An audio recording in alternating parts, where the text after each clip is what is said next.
10 minutes behind schedule, so let's go ahead and start getting to our seats and we'll get started.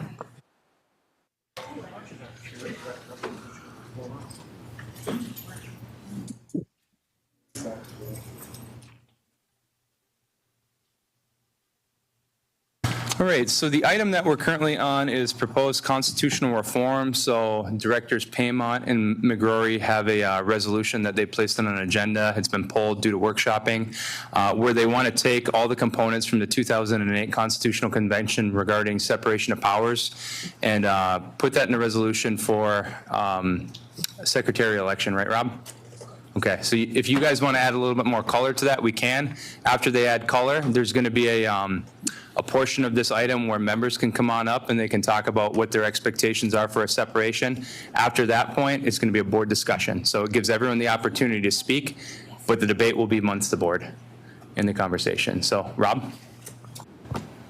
So I brought this forward. It's in 2008, there was the Constitutional Committee brought forward a document that was a new constitution. It was reaffirmed in 2012, and over the years, the discussion of the membership has led me as a representative to believe that the number one focus of our membership that they would like to see out of that new constitution is the separation of powers. And so there was things within the new constitution that I thought would be debatable, and I never agreed with pushing it forward all at once. I don't agree with forcing our members into a take it all or get none approach.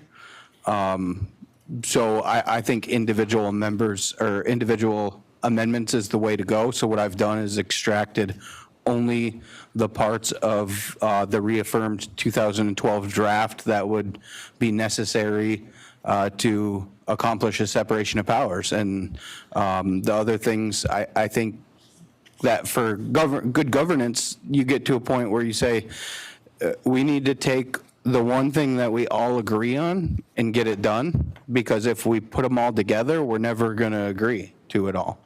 So our members have been demanding constitutional reform, and I've asked a ton of members and paid attention to all the conversations online at elders committees everywhere. The number one thing that our members want is a separation of powers that allows them to vote in their judicial officials.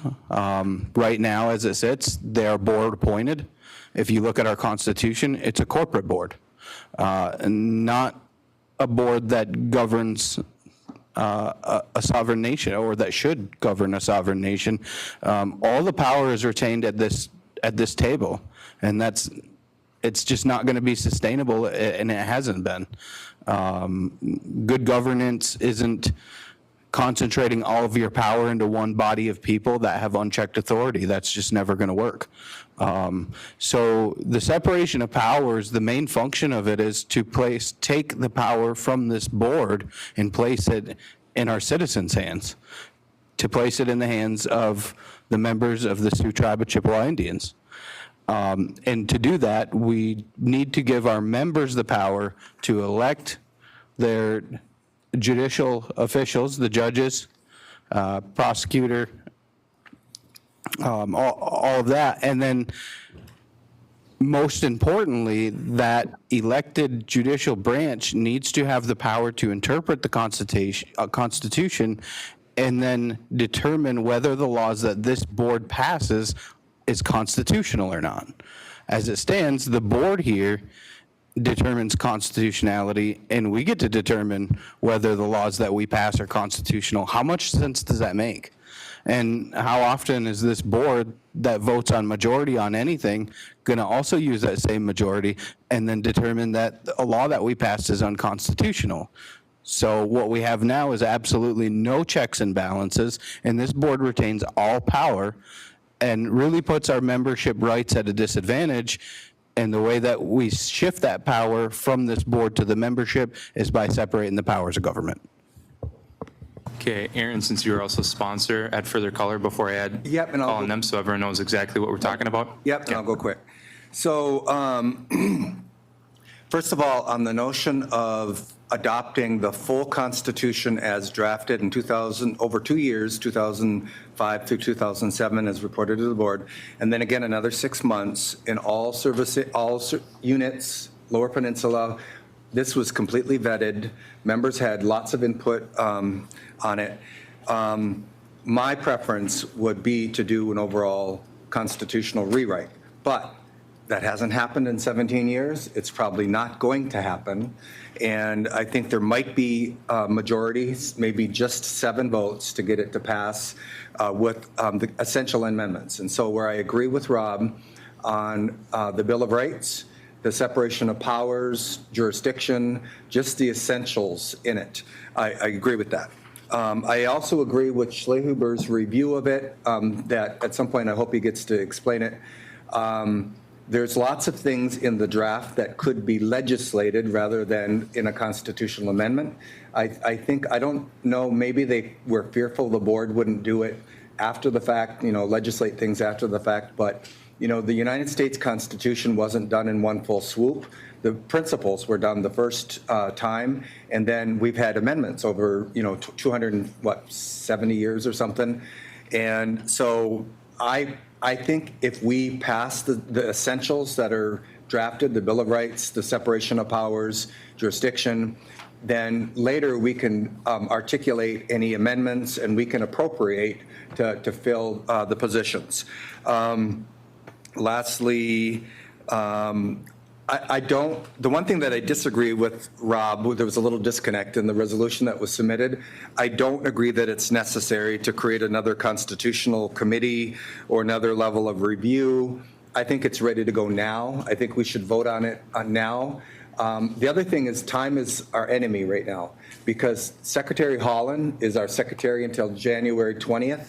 She will no longer be Secretary of Interior. There won't be a Secretary of Interior for probably 3 or 4 months as they go through the ratification process.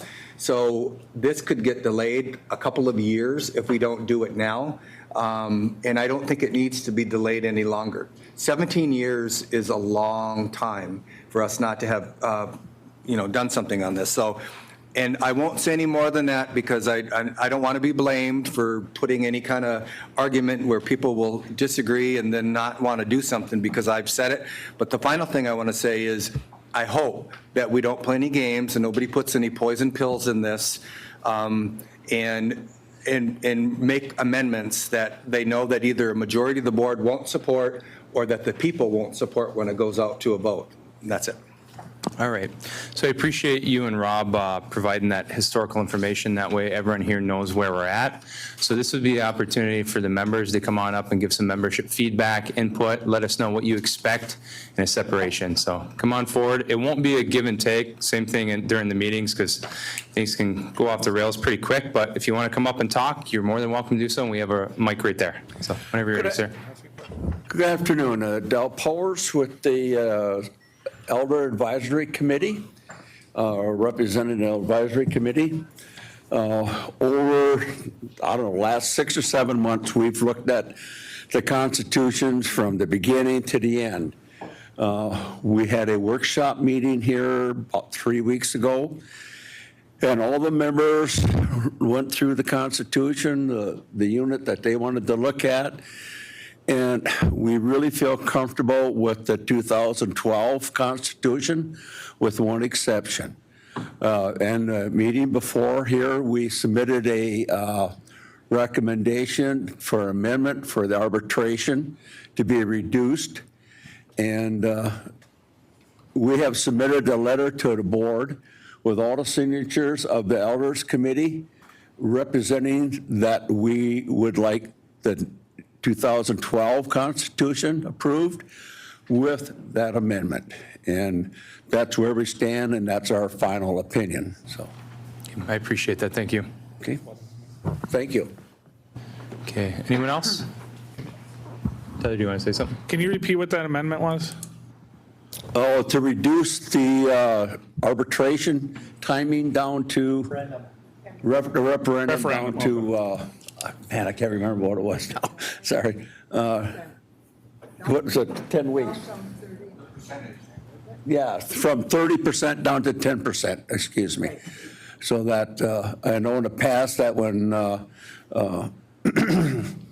Aaron has said that they'd gone into arbitration, that, they could never get the votes and then nothing would ever get passed. So we feel that reducing that down to 10% of the votes, that maybe arbitration could be accomplished.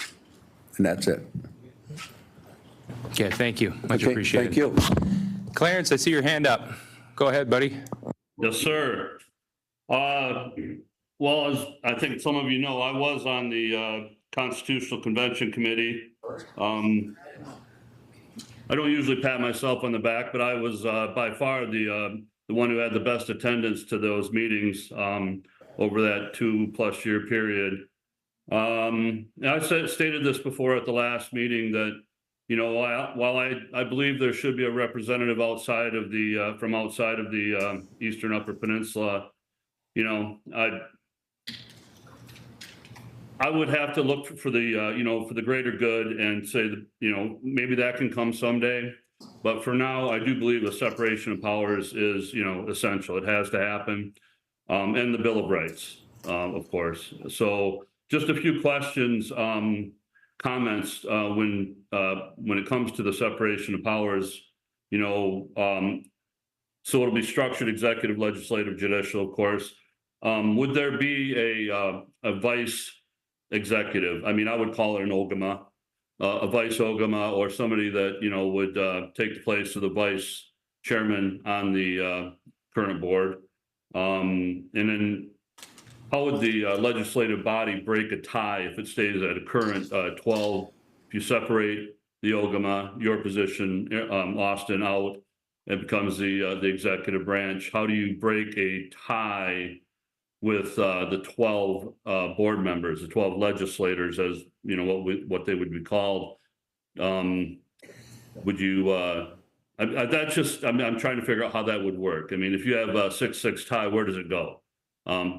I don't know if it would go to the executive to break that tie. It sounds. I don't believe that's usually how it works. I know that in the U.S. government, I believe in the Senate, that the vice president breaks a 50-50 tie. So it's something to just to think about as you're moving forward with the separation. Other than that, I would hope that it happens. As Aaron said, now's the time to do it if it's going to happen. As far as separation goes, Bill of Rights, right of initiative is another thing that I think that should be in there, and a couple others. But as was stated earlier, maybe those are things that can be worked on in the future. Thank you. Okay, thank you, Clarence. So Lana took your questions down, and just like any other membership participation, we'll get back with you with some answers once the document's researched. Okay. Oh, that's okay. I'll be paying attention. She doesn't have to get back with me on the answers. Okay. I'll be paying attention on how things go. I appreciate being allowed to speak. Okay, I appreciate you. Tyler? Yes, so I do have a question on the format of this. Like, I understand we're doing membership participation, but I thought we were similar to our election code. We were going to go through this line by line with our legal. Is that not happening now? Are we not? So your legal right now is in, he might be in, where's Ryan at? I know he's prepping for consent decree stuff. He's doing. Well, he's not doing the Constitution. I'm going to do it. You're doing it? Okay. But no one talked about doing a line by line today. Okay. Man, Yeah, no one requested it from me either. So, I actually did request it I missed it then. during a workshop. so did I. Teasing. Did you miss it, Larry? You said it? Okay. You guys want to do a line by line? Well, that's where it's, yeah. Yeah, let's finish up comments from the membership and then we can pull it up. What? Okay, Lee, can you throw me a mic, someone, please? I don't have a mic. I don't have a line by line of this thing is literally all day. It's not going to be an hour or two. It's all day, like 8-hour day. So we're happy to do it as long as it's not going to happen before 7 o'clock. It's a massive document. Could we focus on the items that we brought to the table and not the whole document? Yeah, so we're not going to be able to do that today, so let's just keep going about the way we're doing it. So Lori, if you want to address us. First of all, this is on. Sorry, technology. First, I don't know, I don't see Kimberly here, but I just wanted to say thank you to her for her, she did tribal consultation, and I was there, so I appreciated the board member that came out to provide testimony for consultation. Hi, Lori. I am online. I came home with COVID. No, So, but it was nice to see you. Thank you. yeah, oh, that's too bad, I'm sorry. God, it makes me want to go and get tested. I have a couple of concerns. I think I do agree with Rob in terms of looking at the rest of the Constitution with a committee. You know, I too was on the Constitutional Committee years ago. It was a ton of work, and there was a lot of debate. I think the changes that were brought forward, that were recommended, were hard fought over. You know, there were some arguments, you know, in terms of coming to agreement. So, and the membership of that committee came from all over the 7 counties. So I think that a lot of what was brought forth was really good. And ever since she said that, I feel like I have to sneeze. Might be just, you know. Anyway, so my question is, I'm wondering how often, I know that constitutions can be revised more than once, obviously, but what are the chances of moving any other changes forward in a new constitution?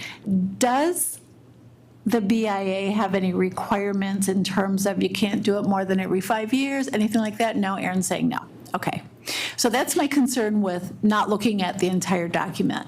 I do agree that, obviously separation of powers is the most critical thing, but there are other areas that need work, especially in light of some of the changes made to some of the other codes that I think a large percentage of tribal citizens disagree with.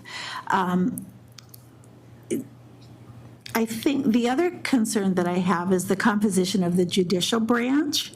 I see that the recommendation is to increase the number of attorneys as opposed to tribal citizens. And what that does to me is dilutes the tribal citizenship and the community input into what's happening in our tribal community. I've sat on the,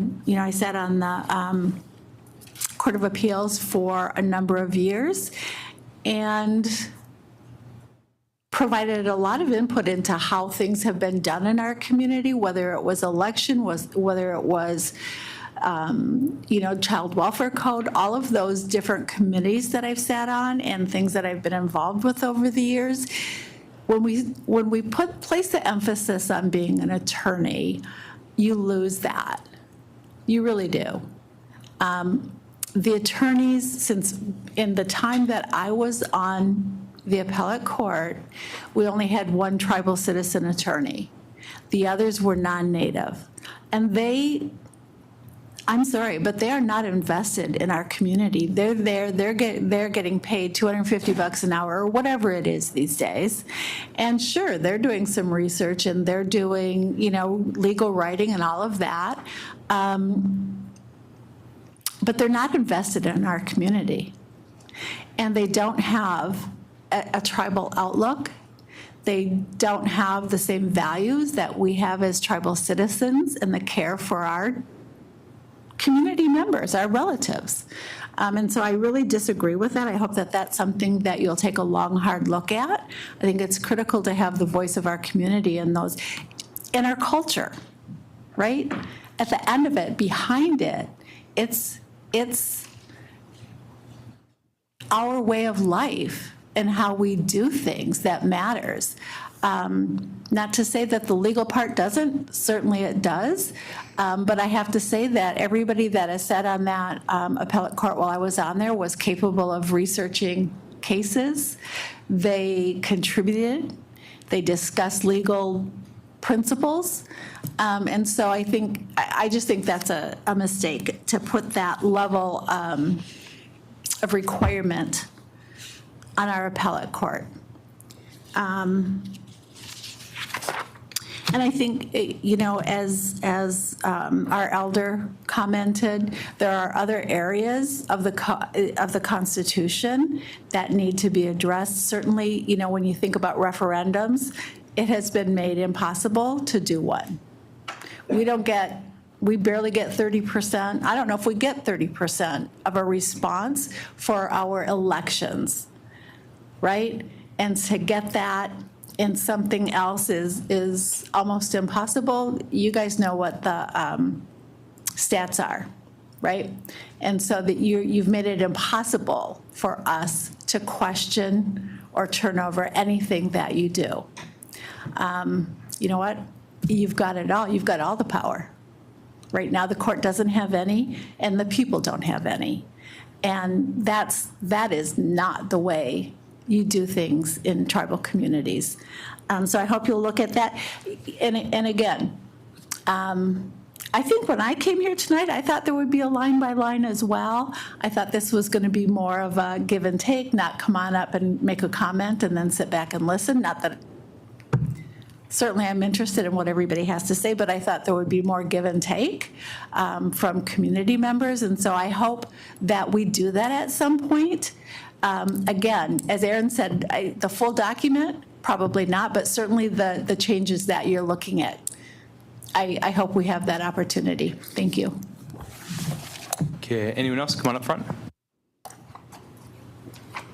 Work. Hi, everybody. Anin Buju, Ozawa Wasamo Ikwe, Nadijnikaz, Magizi, and Dodem Nindao. I'm Chloe, I'm a community member. So I'll keep mine very, very brief. We've been talking about, well, first, I want to say Chimigwich, to Rob, to Aaron, to bringing this forward, and also the board members who have been engaging with the community. There have been people who have been bringing this up and engaging in dialogue about this, and I really appreciate those on the board who have engaged with respect and humility in this process, because many people in the community have felt as though if we're not, as a community, coming together and putting pressure on this, that it won't happen. So I really appreciate those of you who have been engaging in those dialogues.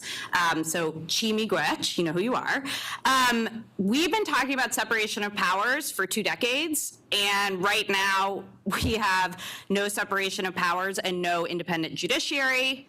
Almost anything is going to be better than the status quo. Almost anything, literally anything.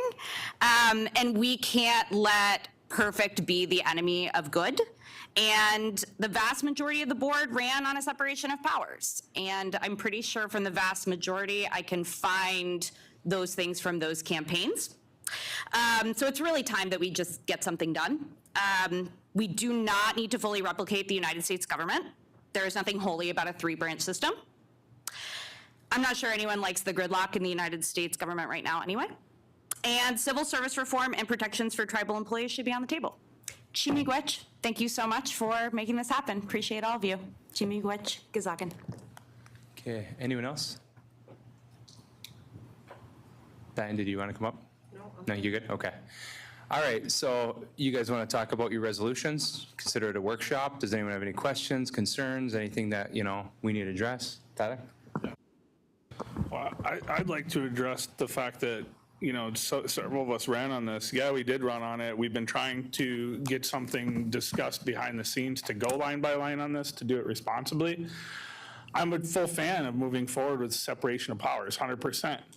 Am I just a fan of just passing something based on I'm told that it's okay from 20 years ago? Not really. Like, this tribe has been in a lot of trouble in the past.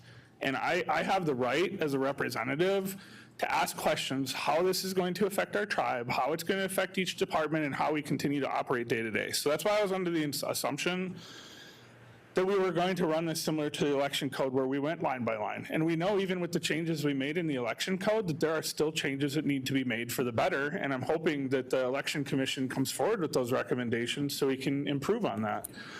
I'm in agreement with a lot of what was said. I am concerned about the judicial branch. I understand you want to balance citizens and elected people or tribal people with law licenses. We do have several law degree holding attorneys working for us that are tribal members right now. And my biggest concern is child welfare cases and families holding grudges against each other. I hope that we can eventually phase that out through a generational approach. But right now, I would be personally concerned about people not being held accountable to a bar association.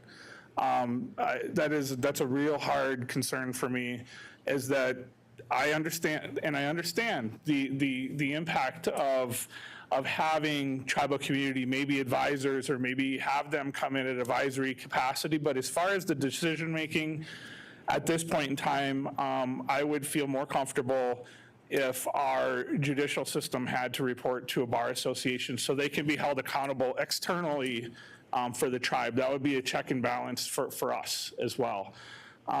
So that's a huge concern, because I do, you can say that it doesn't exist all you want, but like you can see the family dynamics in this tribe, and they are hyper focused, especially in the Sault Ste. Marie. So I have a serious concern about that. I am supportive of it. I think that we could work with our current appellate to see, if there is an in between. As Rumi said, there's a field in between good and bad, or right and wrong. Let's meet in the middle. Let's meet there. Let's figure out what's not too much right, too much wrong. So that's one of my holdups, because I'm right there with you. Like, I would like to see some kind of advisory positions to our judicial system, but I also really want to make sure that they're accountable to somebody outside of this tribe or this board. How do we break the 6-6 tie? I'm also not in favor of us maintaining the name board.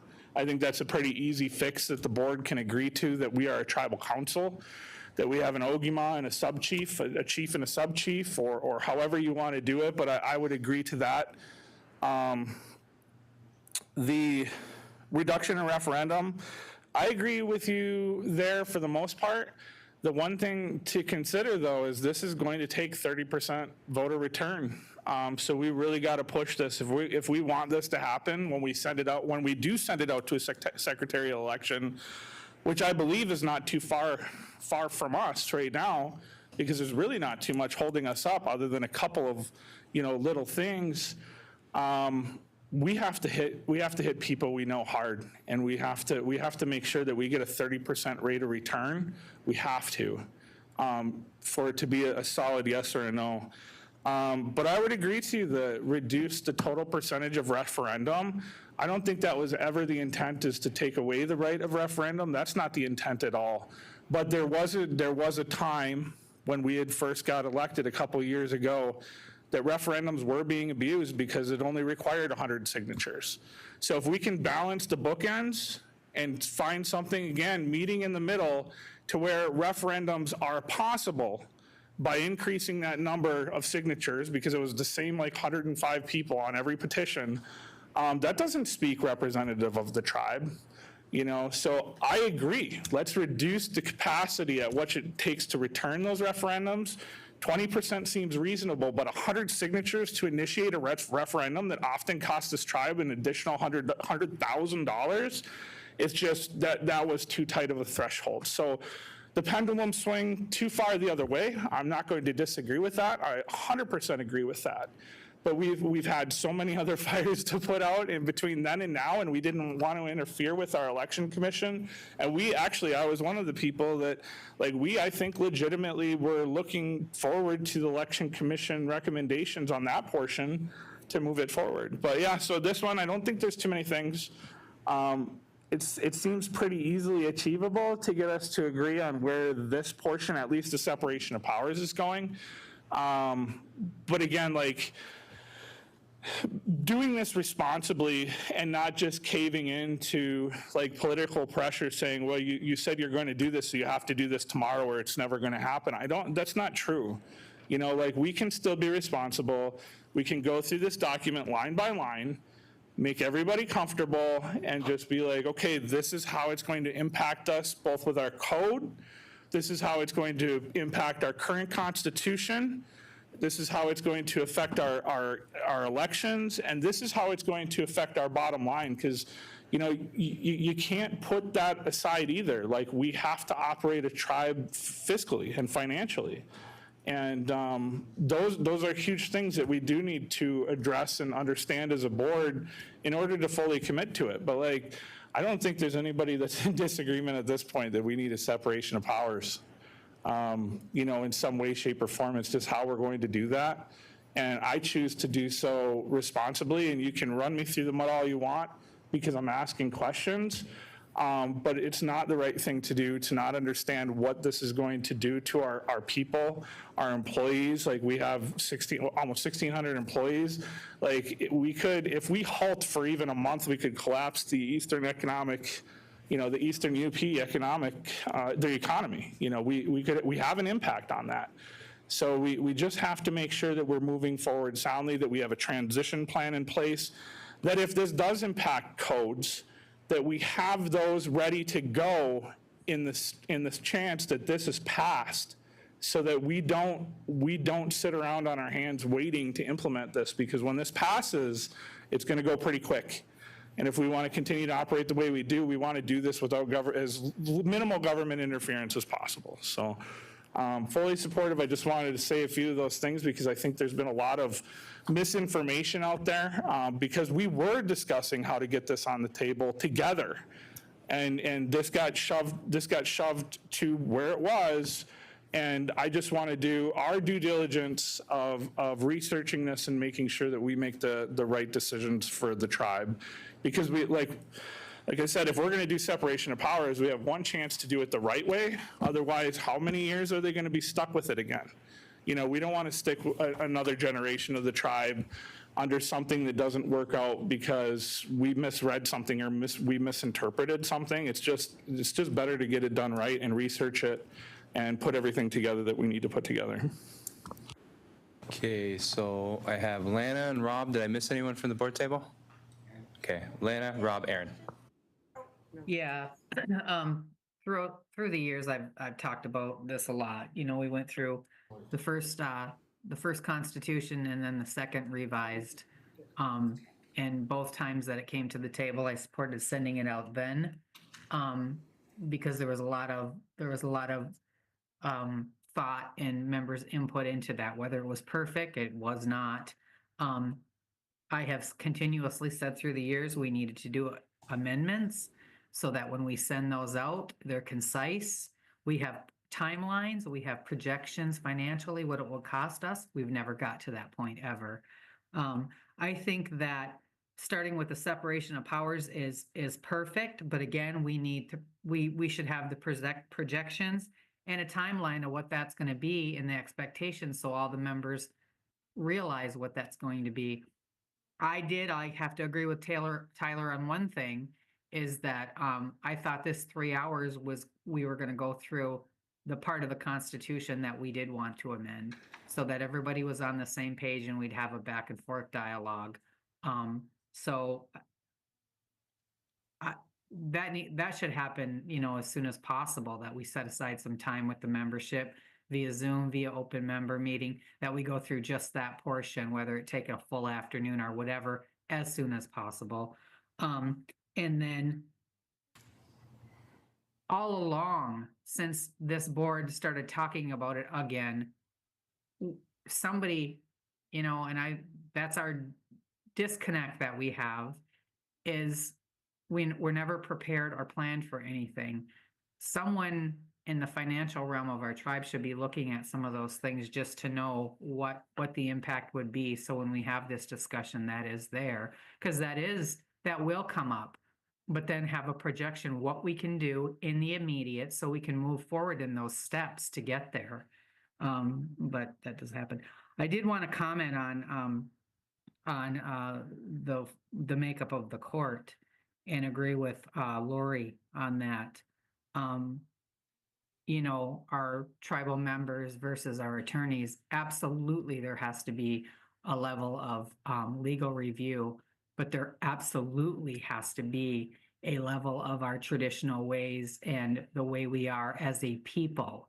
Because just because it says, there's 5 kids, so you need 5 bedrooms, we're different, we're distinct. And to dilute our members' role in our own court and I'm talking lay members, they're not all stupid, they're not all ignorant, they're not all political. You know, those people that I've witnessed in the past have all, when they took that oath for a reason.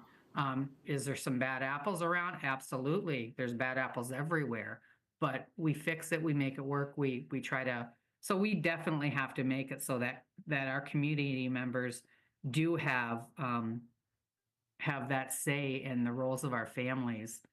I remember providing a 12-page document on our judicial system that myself and other members wrote up and handed to the court on how we could go through court procedures and make, you know, community gardens for community service, all these kinds of things. It never seen the light of day, but nobody even looked at it. And we spent months and months on that.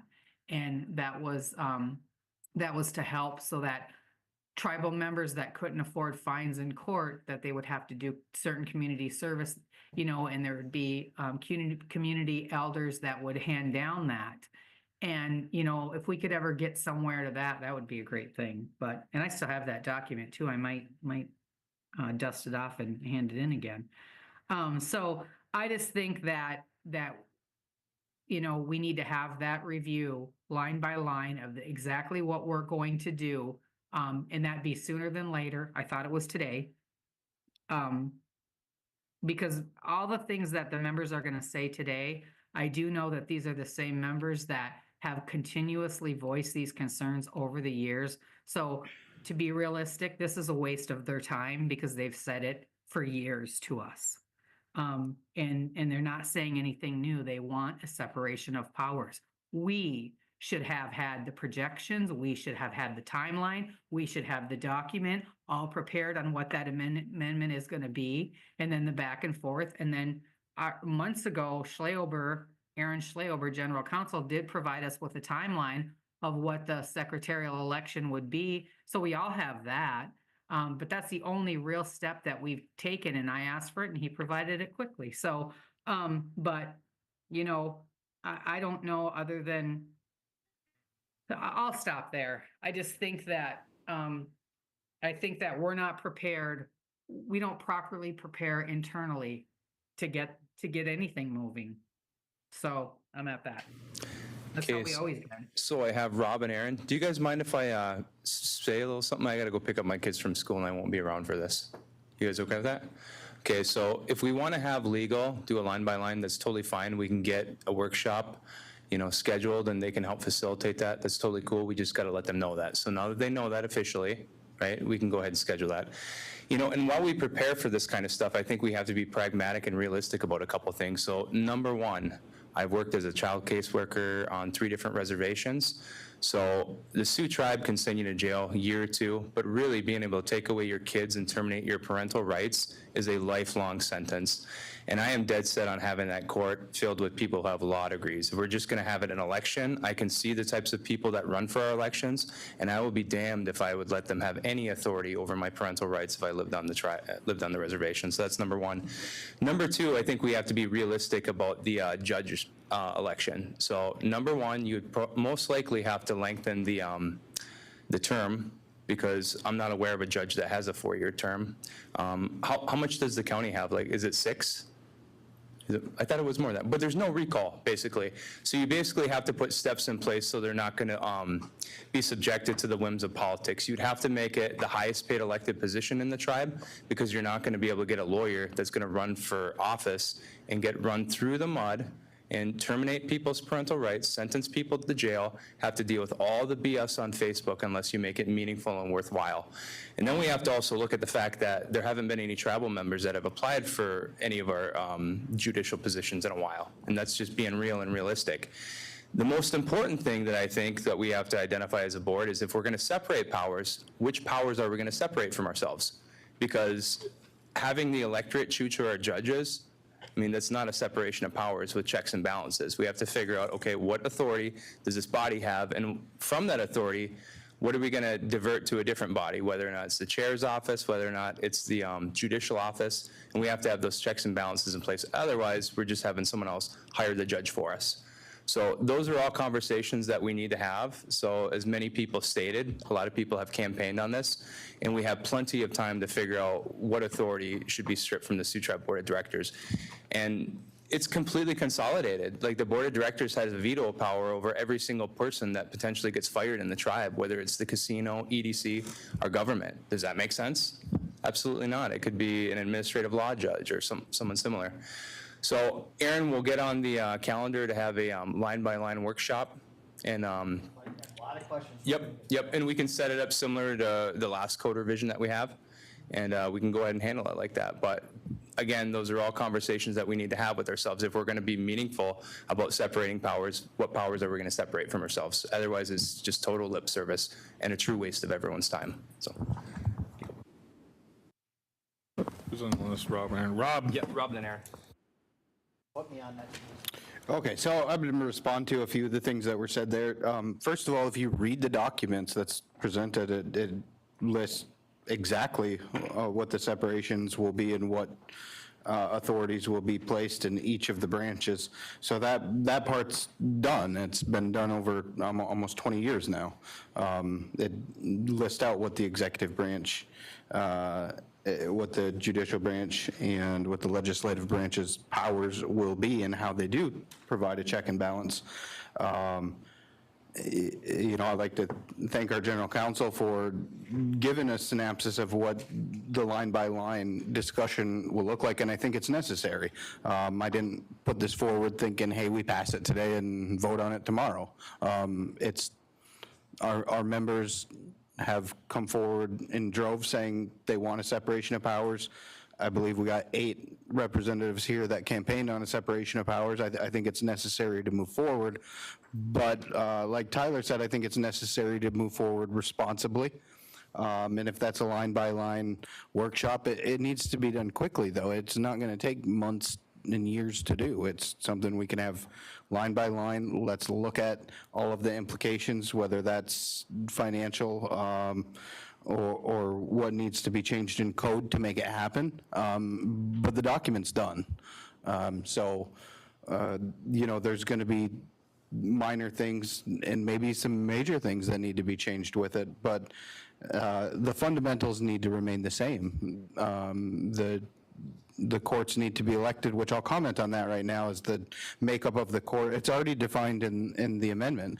There will be 3 attorneys and 2 community members, but what's being overlooked here is that the attorneys are stipulated to be tribal members too. So just the fact that you went and put in your work and got the education and passed the bar doesn't make you any less of a community member.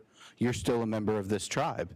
So the makeup of the court is 5 members, just that and we should all agree. I mean, like our chairman said, the courts are determining people's parental rights. That needs to be upheld by a bar. It really does. So if the makeup is 5 and 3 of them are attorneys, then you have a majority of that appellate court being attorneys, but they all are tribal members, unless we can't find one that is a tribal member, and then there's an appointment process that's already mapped out within the amendment. And that goes the same for elected judges. So one of the standards of the elected judges within this amendment is that they will be a member of the Sioux tribe. And if none apply or register to vote, then there's an appointment process. And I believe that the appointment process for the chief judge is within the hands of the executive, which would be the chairman, and the appointment process from the appellate judges would be in the hands of the legislative. So there is a process for if someone with no tribal lineage does apply, but the standard remains the same, that they need to be a bar certified attorney to be handing out those kind of judgments. So if there's not going, if it's not someone with a membership, then there's an appointment process for that to happen, to where we know that our judge is still completely qualified to be making those decisions. So never within this amendment would never allow for a lay judge to be presiding over the bench, which I think is the right call and the right way to do it. But that appointment process has to happen by elected officials. So you would either look to your legislative or your executive branch to make those appointments, which I think is the correct way to go about it. So there's a lot of questions that need answered, and I am really comfortable with the changes that our general counsel has brought forward that says, hey, these are the line-by-line items that you're going to need to take a look at before you move this forward. I'm okay with that, but I'm not okay with dragging it out for months or years or anything like that. I think that 1 or 2 days of workshop and it should be done. The other thing is that upon moving this forward, it was stated that, hey, we're going to need to get 30% like you do for referendums. That's not true. Like we've already been told, the BIA will come in and do their own registration of voters. So it's 30% of the people who register to vote in that election. So if you're doing a register to vote for this election and 100 people register, I would assume that at least 30% of them are going to also cast a vote in the election. So it's not the same. It's a different threshold of voters right now. Our 30% is we're sending ballots to everyone regardless if they register or not. That's a big difference from saying, hey, we're going to host a registration for this election, and then 30% of that number needs to, we're going to reach that. So I think it's important just to note that. The other thing is that there's, the BIA will provide a technical review of this anyways. So after we do our line-by-line item, that's going to be part of the process, is that we will get feedback from the BIA and see how that incorporates with current laws and codes. So I think we're on the right path. I think this is a good discussion, a good start, but I think most importantly, we need to move quick. Good. You want to go first? This is Aaron. Aaron, then Aaron. Okay, so as far as a line-by-line review, I agree with that, but Rob and I put on the agenda select set of amendments, separation of powers, Bill of Rights, standing in tribal court, and I can't read what I wrote there, on jurisdiction.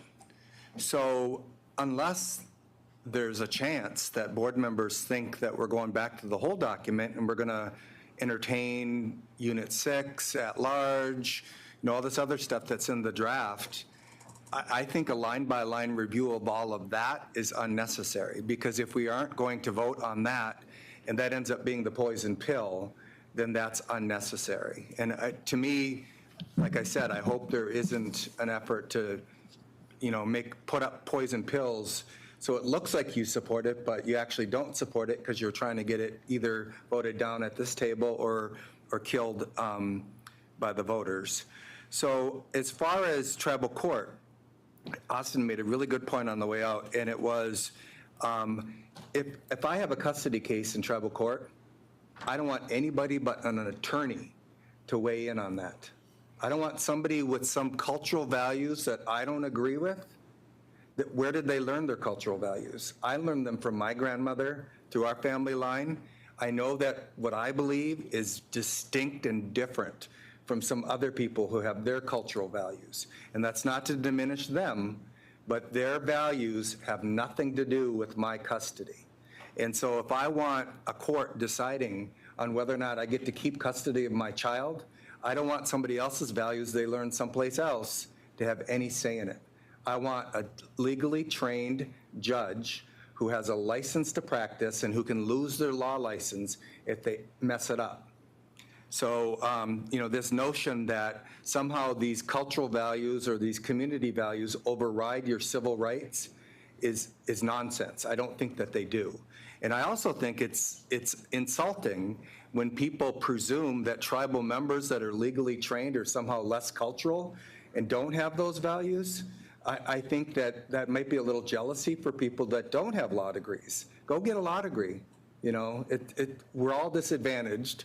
When you find an Indian, it is rare that you find, not as rare anymore, But I think to presume that if you're an attorney and you're a tribal member, somehow you don't have cultural values, I think that's really, really insulting.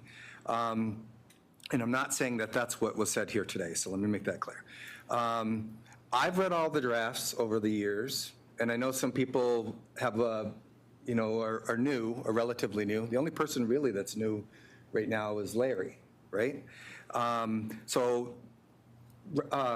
Tyler, Mr. Vice Chair, you mentioned that the board has had several sessions and workshops or discussed how to move forward. I'd like a formal copy of all workshops where this has been discussed so I can see, because I wasn't here for 2 years and I don't have the benefit of that. But I know that my belief is, not that I know, my belief is that this is one of the most important things facing our tribe. It has been for, decades. And I think before anybody would run for office, they would be up to speed on this issue and also have read through the different drafts that have been out there for 20 years. And so, I don't need an attorney to, so it's going to sound contrary to what I just said, but I don't need an attorney to tell me what to think or how to think or what to interpret from the draft. I don't need that. I like it when you do agree with me, though. Like, he agreed with me on the threshold is 30% of those who register to vote in this election. But you told me I was right, so yeah, we marked it down in history. But I don't need somebody to walk me through, like babysitting me, to explain to me what each section means or what it means. And I also think we don't need to review a bunch of stuff that we're not going to entertain. Again, if we're talking about a separation of powers, jurisdiction, standing in tribal court, Bill of Rights, those are the most important things. And the reason, and any member that's listening to this, the most important reason to support a separation of powers is because right now you don't have standing in tribal court. That's not disputable. You do not have standing in tribal court. It's up to the will of the board of directors on whether or not you have those rights. And as far as what it'll cost, I hear that. And I'm not saying, again, anything anybody here today said it, but in the past, that was used as an argument not to do anything because the cost, it's going to cost something. Well, what is the cost of your sovereignty? What is the cost of you as a tribal citizen to have rights in tribal court and have standing to be able to challenge the very decisions made by the board of directors? That's priceless. So we should not be using the cost of implementation. If that's our concern, let's cut our salaries in half and let's budget our salaries to help cover the cost of the implementation. So if we're really that concerned, then we would make that sacrifice. Finally, in our Constitution, it says that we will honor the United States Constitution. I'm a tribal member, I'm fully a sovereign person, but I'm also a United States citizen, and I benefit from all the privileges and rights as a citizen of the United States. Our Constitution says we will uphold the United States Constitution. My oath of office that I've sworn in every year up until this election says that we will swear to uphold the United States Constitution. It did not say that in this election. So somewhere along the line that was changed. And we should not be able to serve on this board without following our Constitution and swearing to uphold the United States Constitution. I sent a copy of my 2020 to each member of the board so you could see that it is in the oath of office in 2020. And I asked the 2022, it is not in the oath of office of 2022 or 2024. It's not in the oath of office. And I think it was. It is? Yeah, Then I it, think that might, and I think it was in mine. okay, then it's just not in 2024. And so maybe that's a mistake, maybe somebody made a mistake, but we do have to uphold the United States Constitution. I think it's a requirement of all tribes that you have to swear to abide by the United States Constitution, unless you are, there's a segment of renewed or restored tribes. I think there is an exception there. So I don't think this needs to be long and drawn out. I think the longer we schedule to do it, the more things we're going to find that we don't disagree on, and then we don't do anything. And that is going to be, no. I'm concerned, I'm not going to say anybody's doing this, I'm concerned that it'll be packaged as being deliberative, that we got to go out and meet with people again, we have to set up another committee, but we've done all of that. And if we respect the tribal members that were on the committee in the first place, if we respect the elders that reviewed it in 2012, and if we respect all of the signatures of our elder advisory today, we will move forward. We won't stall any longer. So I'm hoping this is a positive thing. It can be a positive thing. What do you want your legacy to be? That you stalled an amendment to the Constitution for a separation of powers and Bill of Rights? Or that you supported it and we moved forward once and for all as a tribe? Thank you. I'll try not to say anymore. So we got Aaron, Mike, then Lana. Once I start, I'm probably going to try to go for, a very long time. So if you guys want. Okay, I'll just keep pushing to the end. Mike. I agree with Aaron on this, that this shouldn't take forever. And the only things I would ask, though, is that, one, when we do another red line version, if we do it on Rob's proposal rather than the entirety of the other one, I think that would help. Okay. And then the only other thing I would ask is that if we consider adding the referendum language to this, as well as the Elder Advisory Committee had stated, that's one of, they're off, they want the whole thing. I don't think that's attainable, but I do think the effort put into this separation of powers amendment is good. I think it's workable. I would like to see our general counsel's concerns on it, but I'd also like to include some kind of language on that lowering that threshold for referendums to be included in this as well, as like a 1-2 punch. And then I think that would put us on some good ground to move forward as a separation of power and the members' rights to have a referendum. So I do hope that we can maybe put some kind of language together to include both. But I agree, I don't think this should take forever. I don't think we need a committee. I don't think we need to revisit it for 6 months. I think this is very attainable and the work's been done. So I'll yield. Okay, Lana. Director Paymont, I've never heard you be so diplomatic before. You're doing good. You're doing good. Business on the floor. Okay. So a couple of things. I don't think I was quite clear when I said line by line. I want to restate.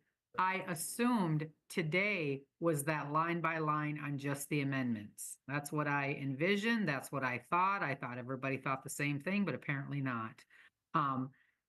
Like I said earlier, it's a waste of everyone's time, including the membership that's here, because they've been saying the same thing, that they're getting the floor for 5 minutes to tell us that they've been telling us for all the 20 years I've been here. So, I don't know, and I'm not,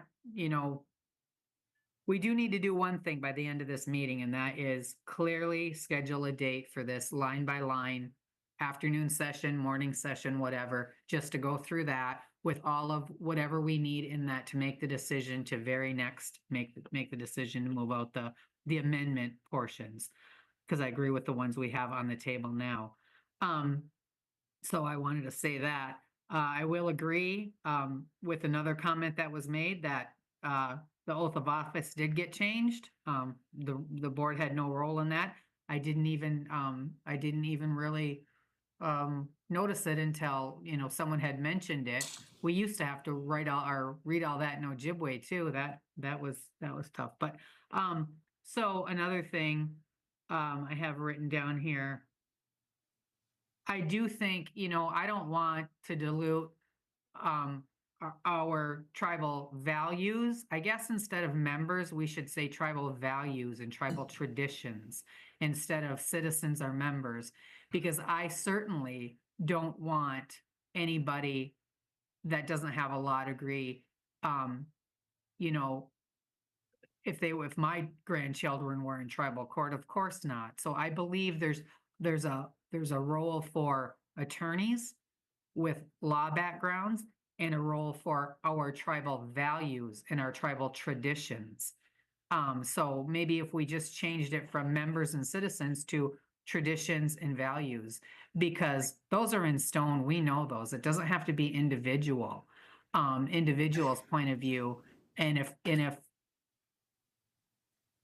if our own tribe don't understand those by now, then that's a real problem too, because those are embedded in us. They're embedded in our tribe. So maybe we could just change that. So, and what else do I have wrote down here? And, I don't know, another one asked about, the conversations on the last 2 or 3 years, how many times we've had conversations on the constitutional. We haven't. I put it on twice and I think it got about a 15-minute FaceTime, both times combined in workshops. Nobody ever really got serious about it till now, so let's just be serious about that. And I don't want to start any fights, but we haven't had any real discussions on it. If we had, we would have the projections, what it would cost. We would have the timeline in place. We would have somebody on the wire for the secretarial election. We'd have all that in place by now. We don't have nothing. And that's our fault as the board, all of us, maybe except Larry. So, anyways, I'm done for now. Thank you. And Tyler, Vice Chair, will you please schedule that workshop with Lana before we leave today so that we know and we can announce it and then get it on posted? Yeah, we're chatting about that. Just a reminder, Lana, I think it was a year and a half ago, the board was asked to send legal a list of our red line edits. I don't remember if it was before Schlehuber or after, but I don't think many people did. But it's been on and off for years. Yeah, it has. Are there any other board members that want to speak? Bridget? Just a couple things. I was hoping that when we discuss this, and if we're going to plan other workshops, that it is like an open mic thing, that while we're discussing it, maybe with the red lines, that we do take member input. I think if we're just going to let them come up and say something briefly, but then we discuss something and it's not something they agree with or think, we could make a change, I would hope that they could at the time come up and we would hear them out on that. Otherwise, I think we're not being genuine about it. The other thing is when we talk about the 30%, so this is going to be different than the election code because we allowed people that weren't registered in a unit to vote in the elections, correct? So this is going to be people that actually registered and voted. Okay, voted in the last election? Yes. Okay, but some of them voted that were not registered, so how's that? This is why this is much more complicated than I think you're understanding. Yeah, but we didn't allow people that weren't registered to vote like we did last time. No back and forth. I believe it would be people who registered to vote for the secretarial election. Are you talking about referendum or secretarial election? Yeah, we're going to get that confirmed by legal after we finish up here. Yes. So we'll go there. Are you talking about referendum or secretarial election? Well, that's what I'm saying. Different things completely. Okay, so then, that's what I'm saying. But you're saying now they had to be registered to do the secretarial So election. I'm asking, are you talking about referendum 30% or secretarial election 30%?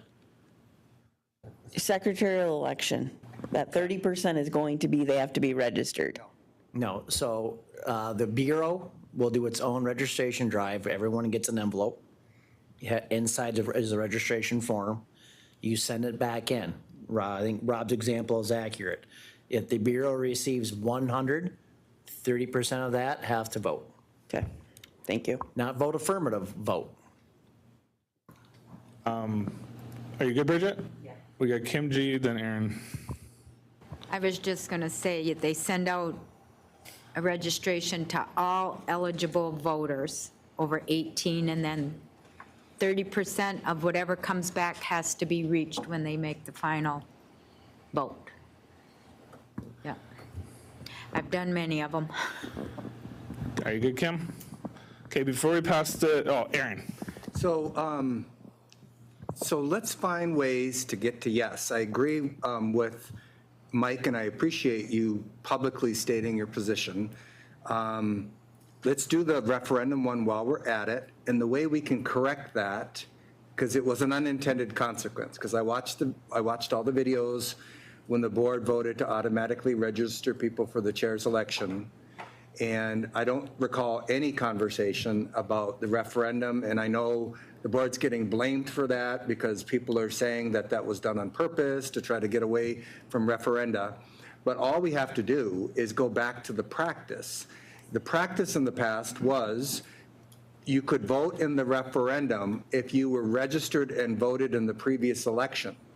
So the distinction now is that we have everybody automatically registered for the chair's election, right? So why don't we just say everybody who was registered and voted in the previous election is eligible to vote on referenda? So then that's a subset. That's the people who are voters, right? Not people who got an automatic voter registration and never vote. And so the only complication with that is then we're going to have a verification of who voted and who didn't vote. That doesn't mean we'll know how you voted, but there is a way to do that. You just have a double bind envelope when you get it, and then you separate when the person turns in their ballot, and then you make a note of who all voted, and then you separate their ballot, and then it never connects. You can never tell how somebody actually voted. And you do it all in public, so the election committee would do that in public. That way, you use 30% of the people who voted in the previous election is the threshold for passing referenda. That makes sense, because I don't think the board intended that it would have to be 30% of all, whatever it is, I think it's 35 or 36,000 members, which jumped up from only 16,000 registered voters before. So that did make it impossible, but I don't think the board did it on purpose. So the solution is, let's take the Elder Advisory Committee's recommendation and let's correct this in one fell swoop. Thanks. No, the intent was to get out the vote. Any other board members? Rob? So I guess, the point with the referendum is there's a couple different ways to look at it. I don't think the threshold to initiate one is too high right now. I think it's too low, probably.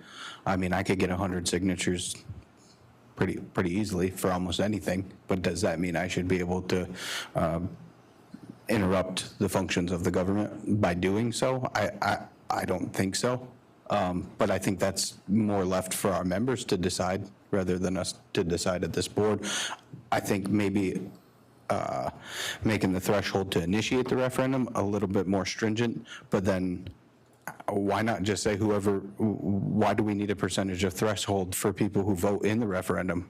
So if you make the threshold for initiating a little bit more, then you know that there's enough membership support to initiate it. But then after that, whoever votes, votes. And what it is. I don't think you need a percentage after that. I think that should we be able to initiate referendums with just 100 signatures? Probably not. But if you raise that to a more reasonable percentage of the membership who voted in the last election, and then once it's initiated, I say, whatever the votes are, the votes are. If it passes, it passes. That forces your representatives to exercise more transparency and to say, to state their position on the referendum and to say, it doesn't matter if 5% of people vote on it or 80% of people, the votes are the votes and the members have spoken. And I think that's maybe the direction we need to go with that. But I'm glad that we're having this conversation because it sounds like most of us are under agreement that we're going to stick to just the amendment of the separation of powers that I presented, and we're going to work through that. And I don't think it sounds like anybody's trying to push the entire document on anyone. I think that from what everyone stated here today, that we're ready to move forward, and we could do our red line by line with our general counsel and make any adjustments that we feel are necessary and not make any that we don't feel are necessary, and then move forward on this. So I'm really glad and grateful for all of you guys to show up and have that same projection of that this doesn't need to take a whole bunch of time and that we can have it done pretty quick. So I appreciate everyone on that. Okay, before I pass it to Aaron Schlehuber, I want to open it up one more time to citizenship. Do we have anybody in person or online that is interested in speaking? Phil is sitting at the mic. I'm assuming that means he wants to speak. I think he's just chilling. Do we have, if anybody online wants to speak, please just raise your hand. We got somebody in person. Lori's in person. She'd like to speak, then somebody else. Anybody else in the audience here? Yeah. Okay, we got Phil and Vicky. People online, we got 3 people in here that are going to speak. If you're unable to raise your hand, once the 3 people in here speak, you can unmute and just announce who you are. Go ahead, Lori. Yeah, regarding citizenship, I don't know why that's so hard. I think it's way past time to resolve the issue of Mackinac Band. I think we have hampered their efforts to be recognized by opposing their efforts. And I think it's time that we rectify. You know, personally, I don't think we force it on anybody. I don't think we can say, you are a citizen of this tribe, or, you know, or you can't be that one. We have a policy. You can't be a citizen of 2 tribes. That has been in effect forever. And there were lots of efforts, probably 20 years ago, where people were citizens of Canadian tribes and they were forced to give that up or to give up their citizenship here. I think that the issue of Mackinac Band, you know what? They're part of this. They're part of our tribe. They have been for years, whether we like the way it was done or not.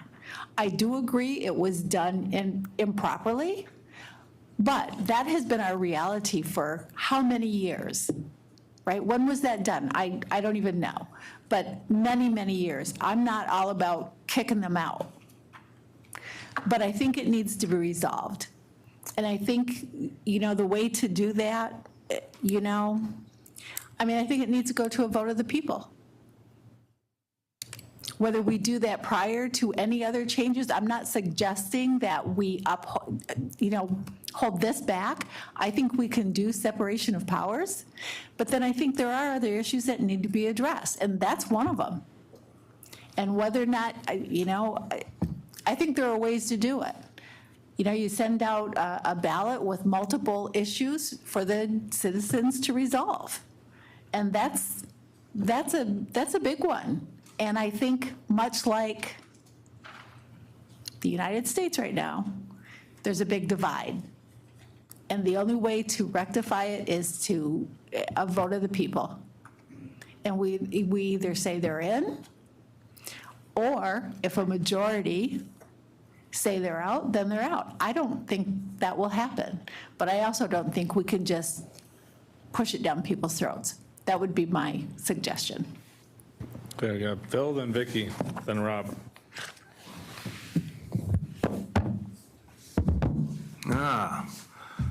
I got one big quarrel with Rob.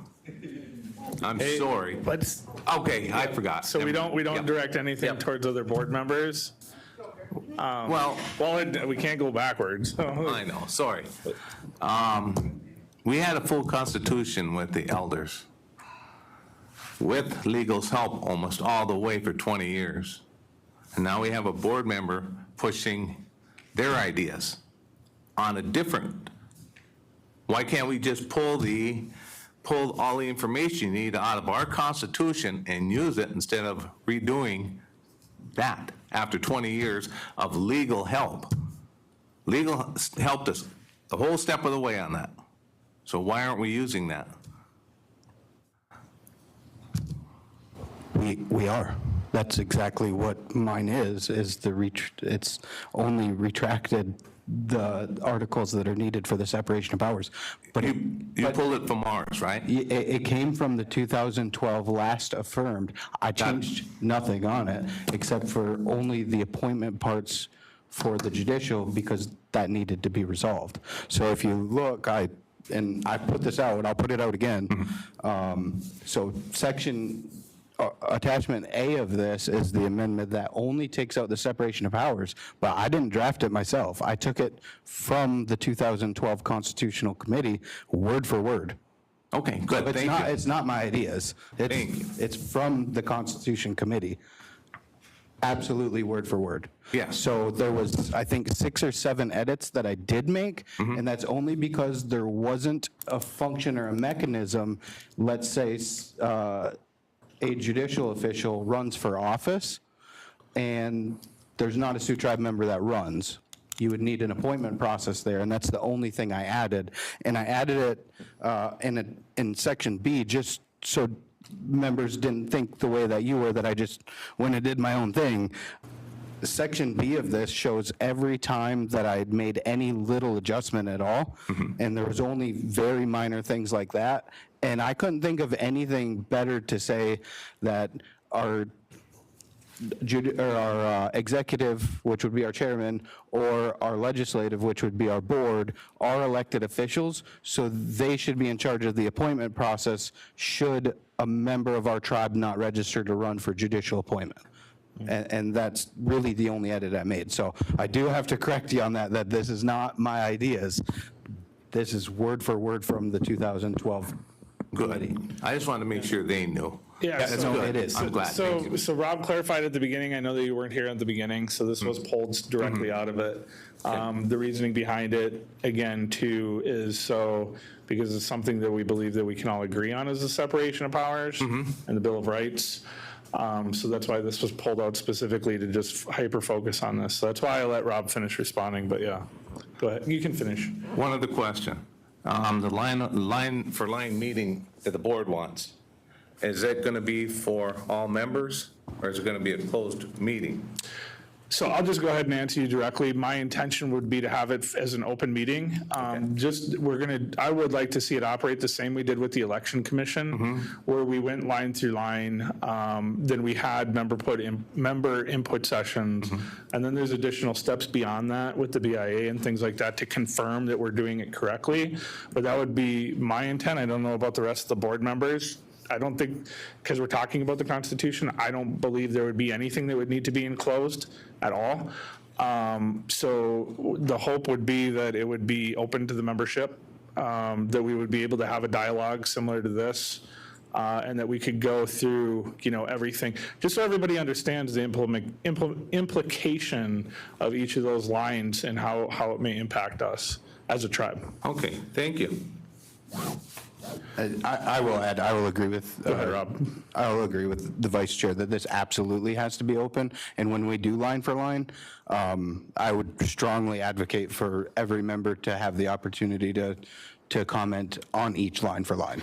So I think at the end of that, we should have full membership input on every red line item that's in there. So I didn't put this forward thinking it's going to pass overnight, and I didn't put it forward thinking that our membership shouldn't have the right to comment on it. This process is what's going on right now is exactly why I put it forward. So we all have the opportunity to do this. And I think that line for line, I just don't want it to take forever. Because the work is done, and you're right, the 2012 committee, I think, or the 2005 committee that presented this draft in 2008 and reaffirmed it in 2012, they were correct. And I think they had it right, and that's why I used it to only extract what we need to do the separation of powers.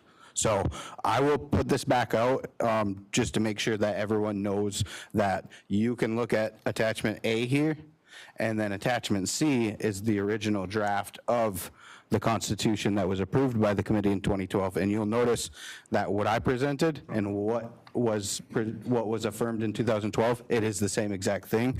It's only the retraction of the articles needed to accomplish a separation of powers. Because people are right, the MACBAN issue is contentious, and we don't have to decide that during a separation of powers. We could just get our separation of powers done, and that could be decided later. And I agree with what Lori said, is that, a lot of people took my opposition to that as that I have something against MACBAN or anything like that. I don't. Lori said it correctly, that it needs to be decided by the people, and I will honor what the people decide. And my point in bringing that forward was the point to say that it's never been decided by the people. And Lori could very well be right. Our people could say, hey, they've been part of our tribe long enough. Let's open them. Let's do it with open arms. That has to be a constitutional change, though. And that has to be done by our members, and I don't think this board should have the ability to make those kind of calls, because our Constitution says one thing that was ratified in 75, and then the board did something in 78 without ever coming back to the members. That's my issue with it. It isn't that I have an issue with any certain bans or anything like that. It's that I think that there needs to be a line that's drawn that is what is the authority of the board and what is the authority of the members.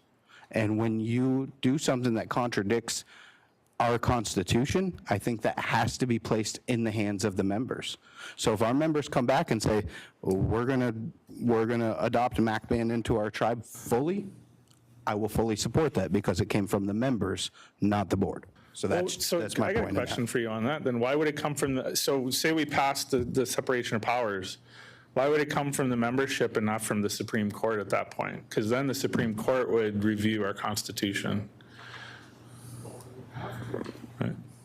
So, and this is, do you see it? Do you see what I'm saying? This is why we need to review this further. So, Phil, do you want to go ahead and finish your turn? No, I'm all done. Thank you. You're all done? Okay, so then we're going to jump to Aaron and then we'll go back to Vicky. Okay. So my hope is that when we do the line by line, that we don't spend time on stuff that's not going to get finally approved at this table. Because again, what that will do is that's going to dredge up a lot of arguments, a lot of disagreement. We should be able to agree on separation of powers, jurisdiction, and there was one other, Bill of Rights. That's what Rob and I proposed. Okay. And I'm glad that he got the opportunity to clarify to you what the Elder Advisory voted on is supporting the Constitutional Convention Committee in 2005 to 7 when they reported it, in 2012 when the Elder Advisory joined the review. So we're not playing any games, right? That's what the elders support. However, and that's what I support. That's what I've always supported. But what I said to this board, coming back to this board, is I'm giving up on that for now, the full approval, because it's not going to happen. And it's not going to happen, and I can say that with confidence, because 17 years later, it hasn't happened. And no amount of me, preaching about it or screaming at the top of my lungs is going to make it happen, because it hasn't happened in 17 years. For whatever reason, board members are just not going to do that. But what they might do is they might vote on the separation of powers, the Bill of Rights, standing in tribal court, those critical functions. I support a resolution to the Mackinac ban issue. I support Unit 6. I support at-large. I support redistricting, all of those things. But if those are in this draft, I think the politics will be so volatile that the whole thing will not pass. I think we can live to die another day or fight another day or whatever that saying is and take care of those things down the road. As far as the Mackinac ban, and I want to make this point really, really clear, the current board is in a quandary, and they were in a quandary a couple years ago when this was all argued out. Rob is 100% correct. The board of directors in 1978 violated the Constitution when they added the Mackinac ban to membership. It was done by a resolution, not by a constitutional amendment. That's black and white. You can't disagree with that. The board has that legislative history, and that violated our Constitution.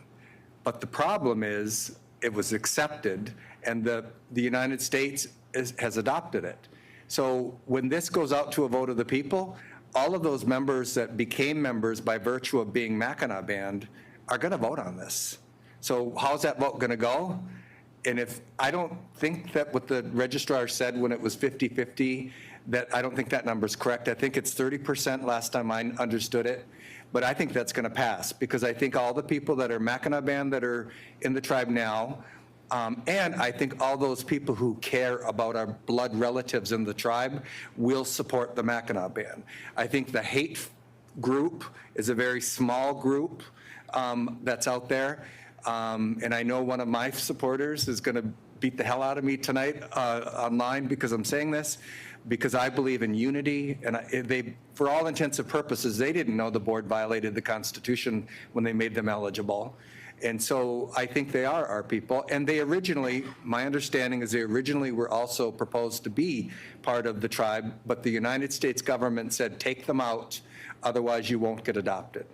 The same thing with the Pontiac band, which their argument is not as strong as the Mackinac band because they don't have a lineal descent. But and also I am Mackinac band, full disclosure, but I also have Sugar Island band. I also have Little Traverse band, because the other thing in that 78 resolution was to qualify Little Traverse for eligibility in the Sioux tribe, which is also wasn't in our Constitution. But I know why that was done, and I'll leave the past in the past, because it was a nefarious reason, and it's not a good reason. But so I hope that what we end up doing is we do a line by line on what Rob has proposed, because I think that can pass. I think there is potentially 7 votes there. Surprisingly, I think some of the votes that I thought would be there are not there as far as I can see it right now. And surprisingly, and so this is, I'm not going to name any names, but some people who I would have never thought would support it are supporting a separation of powers at this point. They're the ones that are giving me hope at this point. You know, we can make up a bunch of reasons why it's not ready. One other thing I'll say without revealing any names, when Rob made the proposal and circulated it to the board, several board members made arguments against what Rob was proposing. That was not what Rob was proposing, which told me they didn't even read what he proposed. And that's a disservice, because when we're going to talk about making major changes, you know, make your criticism of what's proposed, not bring a bunch of stuff into it that's not being proposed. You know, so that's a little disingenuine to bring those things up. And that's what makes me think that people who I thought supported it don't support it like I thought they supported it. But again, for those who I thought didn't support it, I apologize, because I'm grateful that if you are close to supporting a separation of powers, I'm grateful for that. That's a legacy that you want to have on your record, that you finally got us across the finish line. Thank you. Okay, Vicky.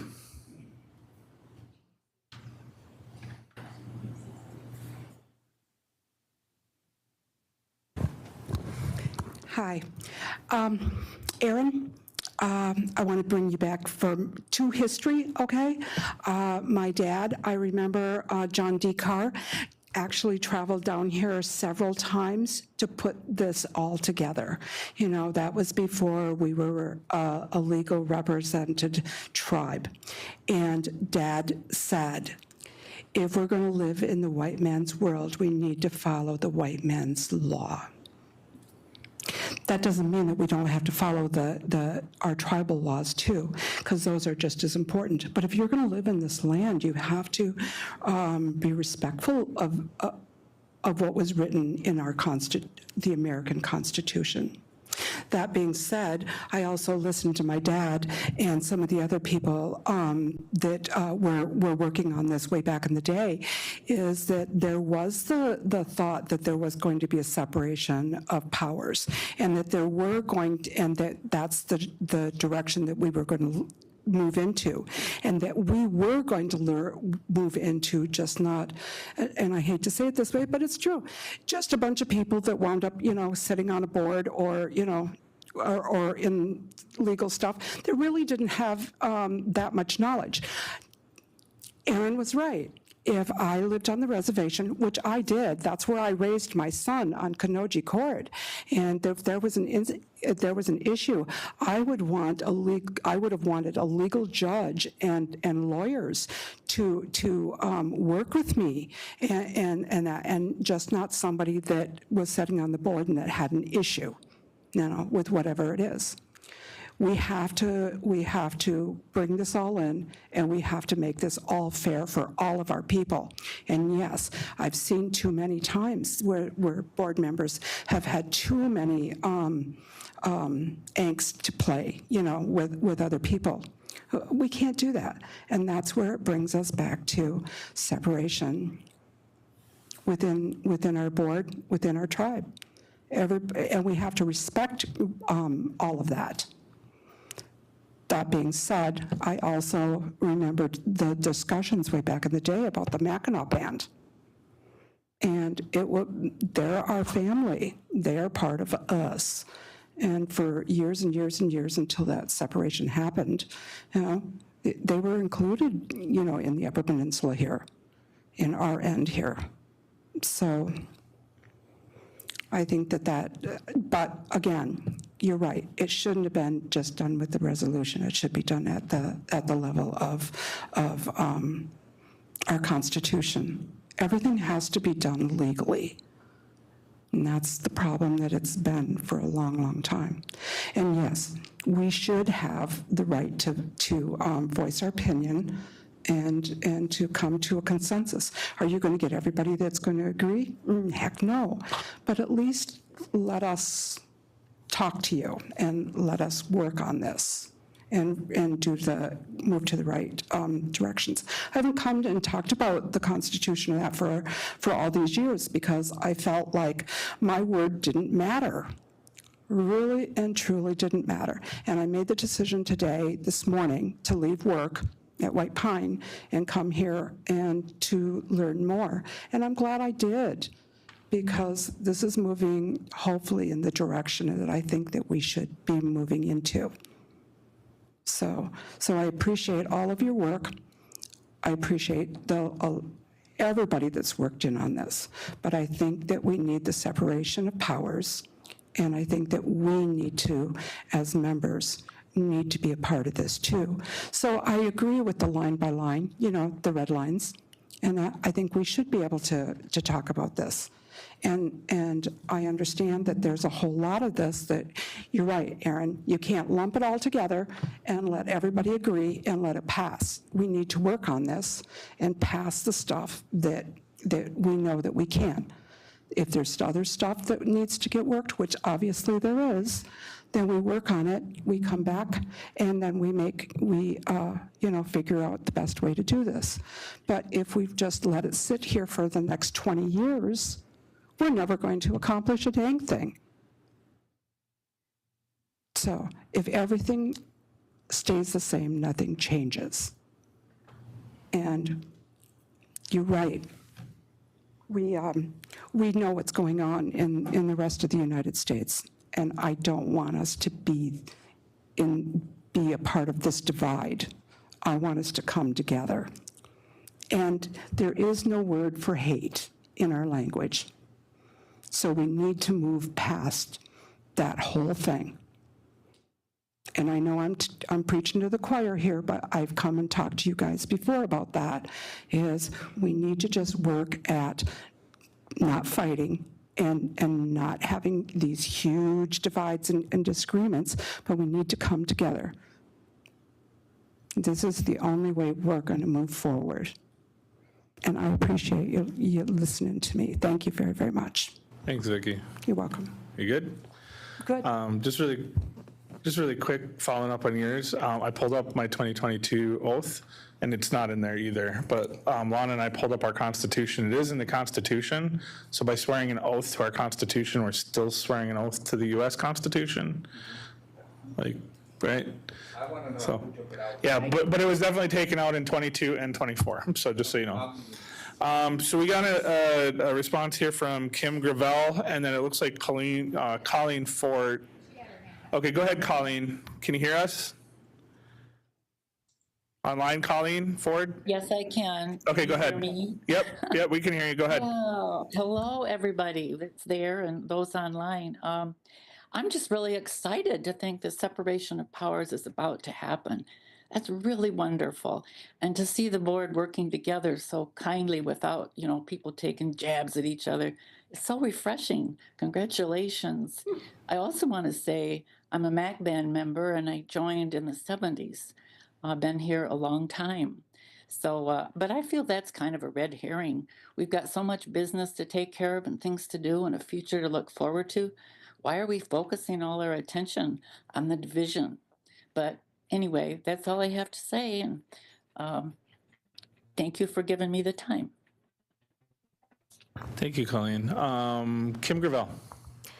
Yeah, there was a determination made by the Bureau of Indian Affairs a while ago about Mackinac Band, so I think the tribe should have it somewhere.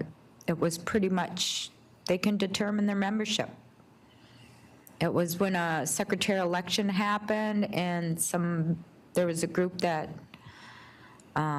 said they shouldn't have voted in it, and it was overturned.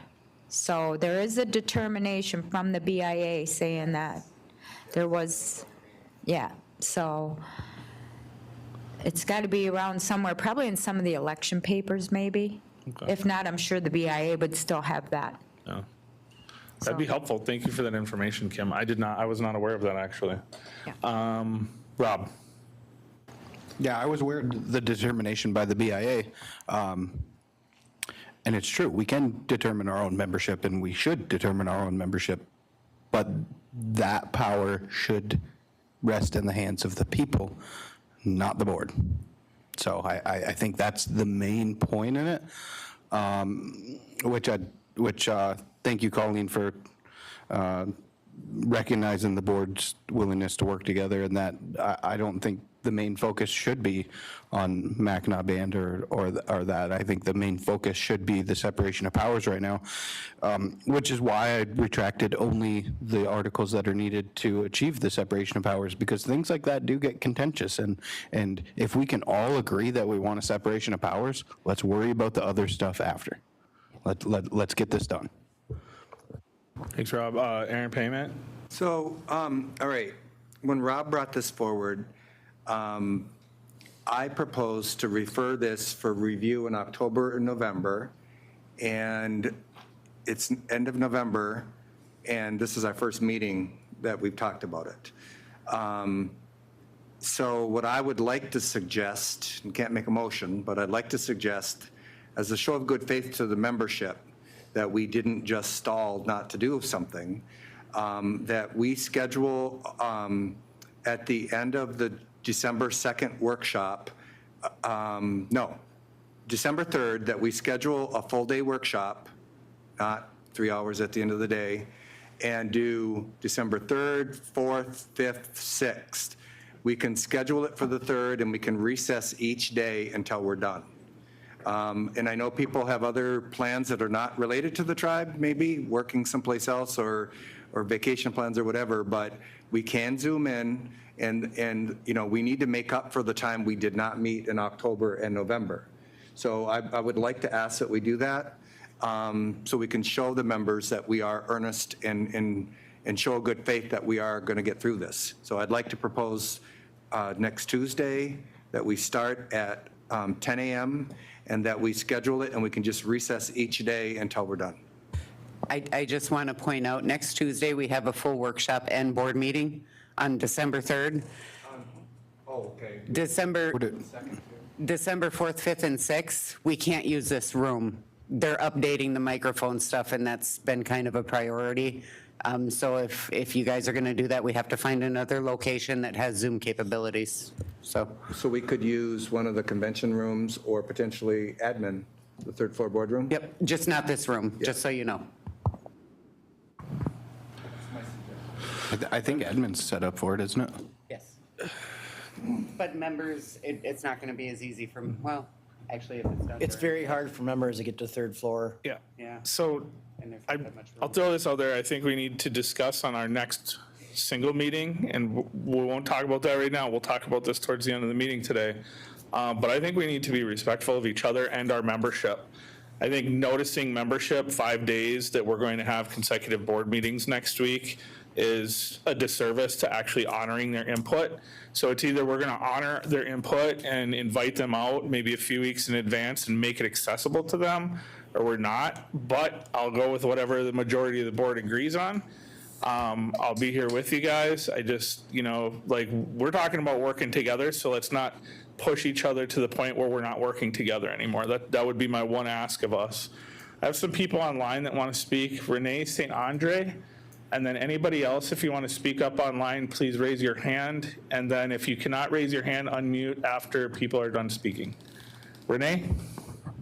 Hi, so I'm from the Mackinac Band, I think.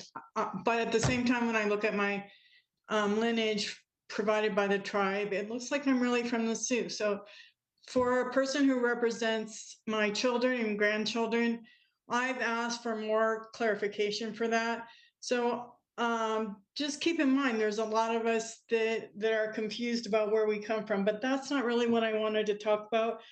What I would like to see regarding the referendums that are brought up by tribal members, and I know it went from like 100 people, the same 100 people, to making it almost impossible, is maybe a compromise of 100 people with, or, you know, maybe a couple hundred people, but you have to have people from every unit agree.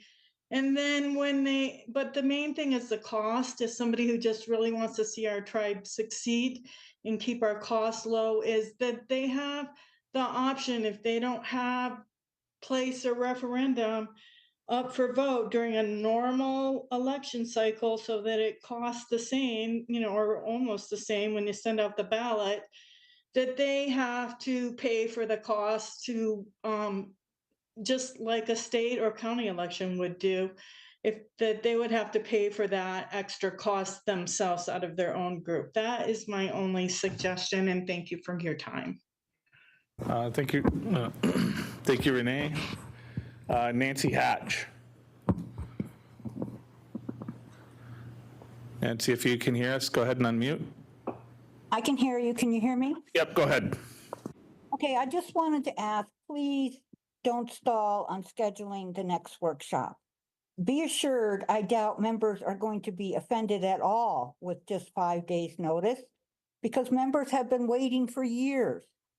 And this workshop took 2 months to schedule. And members were waiting for it, and now we find out it's not enough. I mean, I'm sorry, but it just seems very apparent right now that some people are stalling this process beyond what it needs to be. You're the board. If you needed information for today, why isn't it there?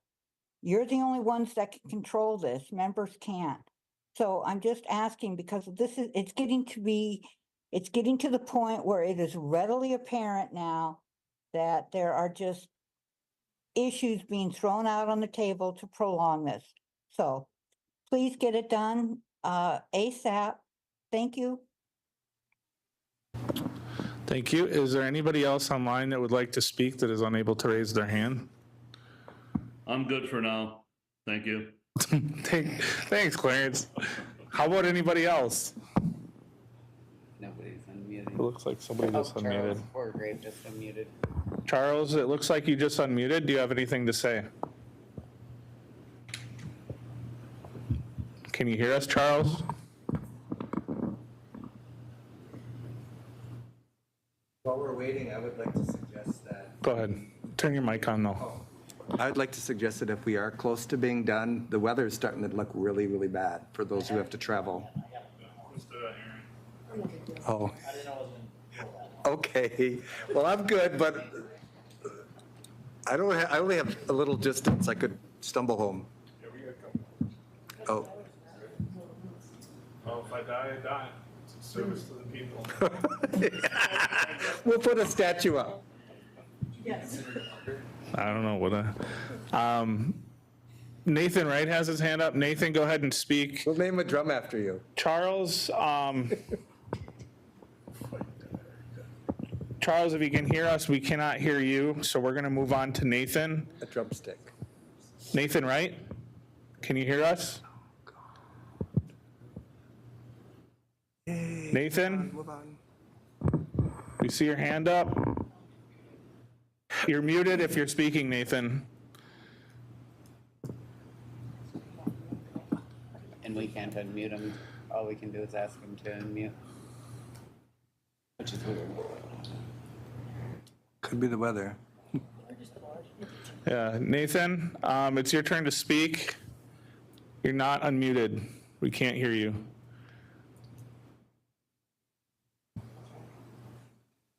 Okay, so we got Charles and Nathan in waiting right now while they work out their microphone problems. I hope if anybody in the internet world knows these two people, let them know that we cannot hear them.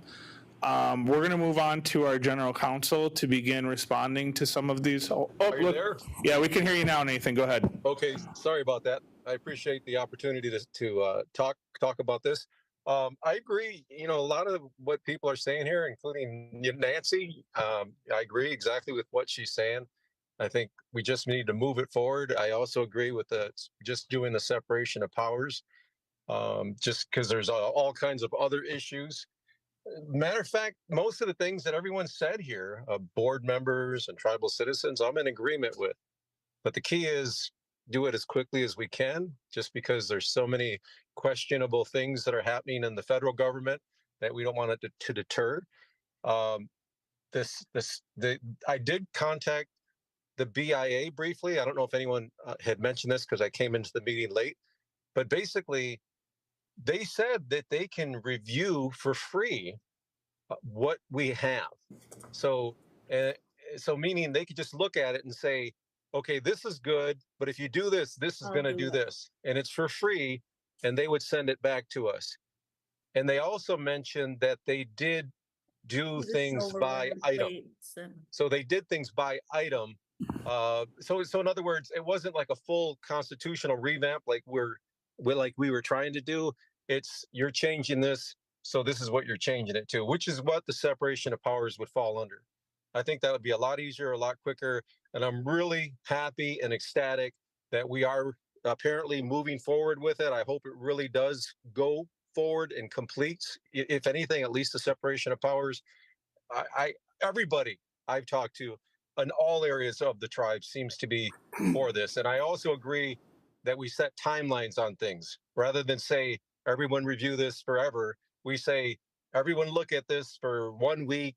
And then at that point, if you didn't say anything, we're going to have to move on without you, just so there's clarity. And most people, to be honest with you, don't quite understand the Constitution.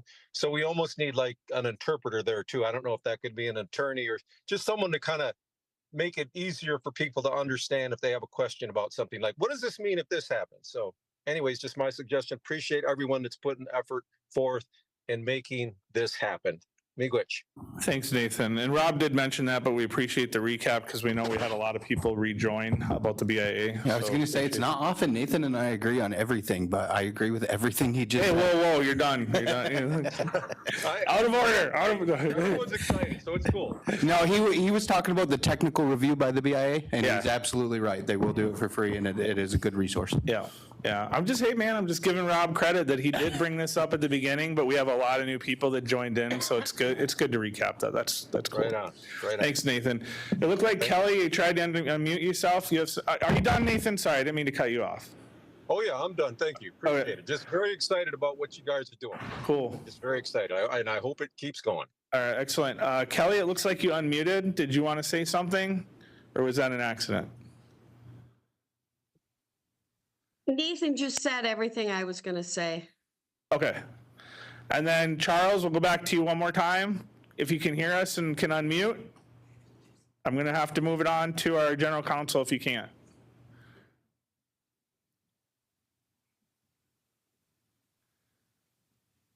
Okay, we're going to push this off to our general counsel. He's got a lot of things to respond to right now. Charles, if you can unmute, we'll try to get you in a little bit later, but we have to move forward. Well, the bad news is I was going to say an hour ago, we could probably get through a line by line on Rob's document, but I guess I should have said it an hour ago. So we're probably too late now. First off, you have my apology. I did not realize we wanted a line by line today. I thought today was membership input. I don't generally associate membership input with line by line review. So you have my apology for not understanding that. You've answered quite a few of my questions. Before today, I did not know if we were looking at Rob and Aaron's slimmed down version, the 2008 or the 2012, which was a bit of a problem for us in the department. We didn't know which one we were supposed to be looking at. So I understand from today's commentary that you want to do a line by line on Rob's, I'll call it attachment B.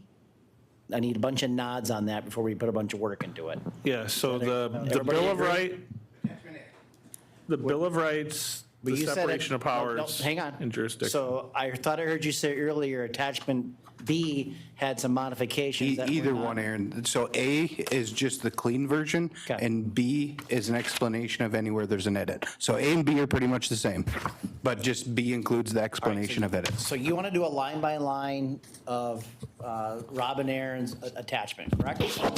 Correct. Does anybody object to the line by line of Rob and Aaron's attachment B?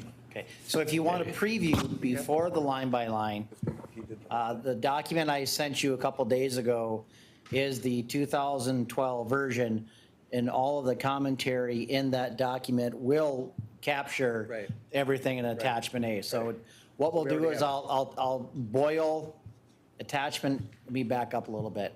Rob, can I get that in Word? Attachment A? Yes, I'll send it to One you. of the things we'll want to do is attachment A cannot exist by itself.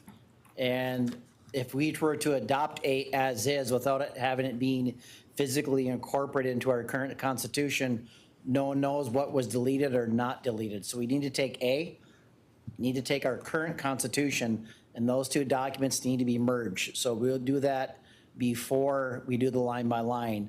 That will, I don't think that'll be a heavy lift. It shouldn't cause any issues, but I just want to flag it. They have to be joined. They can't be separate. That's just a requirement. A couple of things I do want you to think about between now and when we sit down and do the line by line. If you haven't had a chance to go through my first round of comments, they're captured. But it's just some of the big ticket items for the board and whoever's listening. We're going to put a big flashlight on a couple of items. One is the requirement of 30 days posting for all legislation. We'll talk about how that is going to be particularly problematic for Sioux Tribe. We're big, things move fast. Requiring 30 days for any legislation, I will tell you, is going to expose us to some potential negative consequences, whether they be business, whether it be governmental. It's something that's right on top of my list of being worried about. I understand the intent behind it, but we cannot harm ourselves in putting these things together. Something else I wanted to flag in attachment A, Rob hits on it quite a bit. Rolling over into this entire new court is going to take a lot of thought and a lot of lifting. If there's something we cannot rush, it's something we have to fully flesh out, is how we establish this new court. I highly doubt it's going to consist of part-time attorneys. We'll need to get our hands on full-time attorneys because there will be a lot of work to do. How long it takes to do that, I do not know, but I know it's something we need to go in having fully debated, eyes wide open, very particularly because as this document sits, that court is charged with going through all of the existing laws and determining what is or what is not constitutional. That is a substantial amount of work. That is 40 hours a week, day in, day out, ton of work with likely a lot of involvement from programs. So we need to make sure we understand what that means, what that looks like. There's all this talk about timing and concerns. That one's probably on top of that list. Employment rights, on my notes I called employment rights. In the current draft, there's a line stating that any, I'll paraphrasing, any termination gets some kind of due process hearing. We'll need to talk about that, meaning if we had 355 terminations last year, this can be read that every single termination requires a hearing. That very bluntly grinds us to a halt. I don't know if that was the intent of the original drafters, because you can read that a couple different ways. So I want to flag that was being one of the large ticket items. We talked about adding the referendum. That's pretty easy to take care of. Big ticket items, just give us the date. Rob, get us that in Word. We'll mesh that with the with the current constitution, so you can see how those two documents exist together, and we'll go through the whole thing. Lana has her hand up. Lana?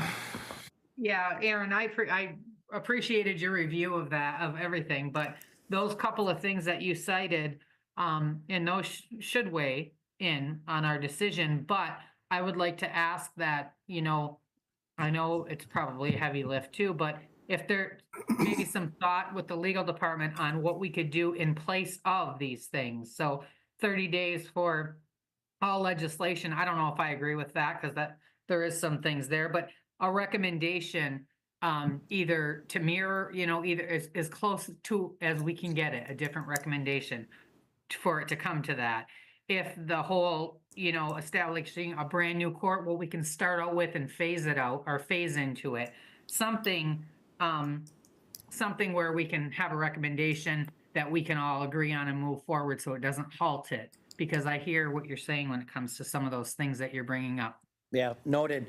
Okay. Lana or Director Cosley had mentioned something earlier in the day that Sioux Tribe's not good at preparing for projects and getting things put together and rolled out, and she's right, we're not. This is one we cannot do wrong. This is one we have to get right. Whether it's painful or not, whether it takes a bit more time than people want, we have to do it right.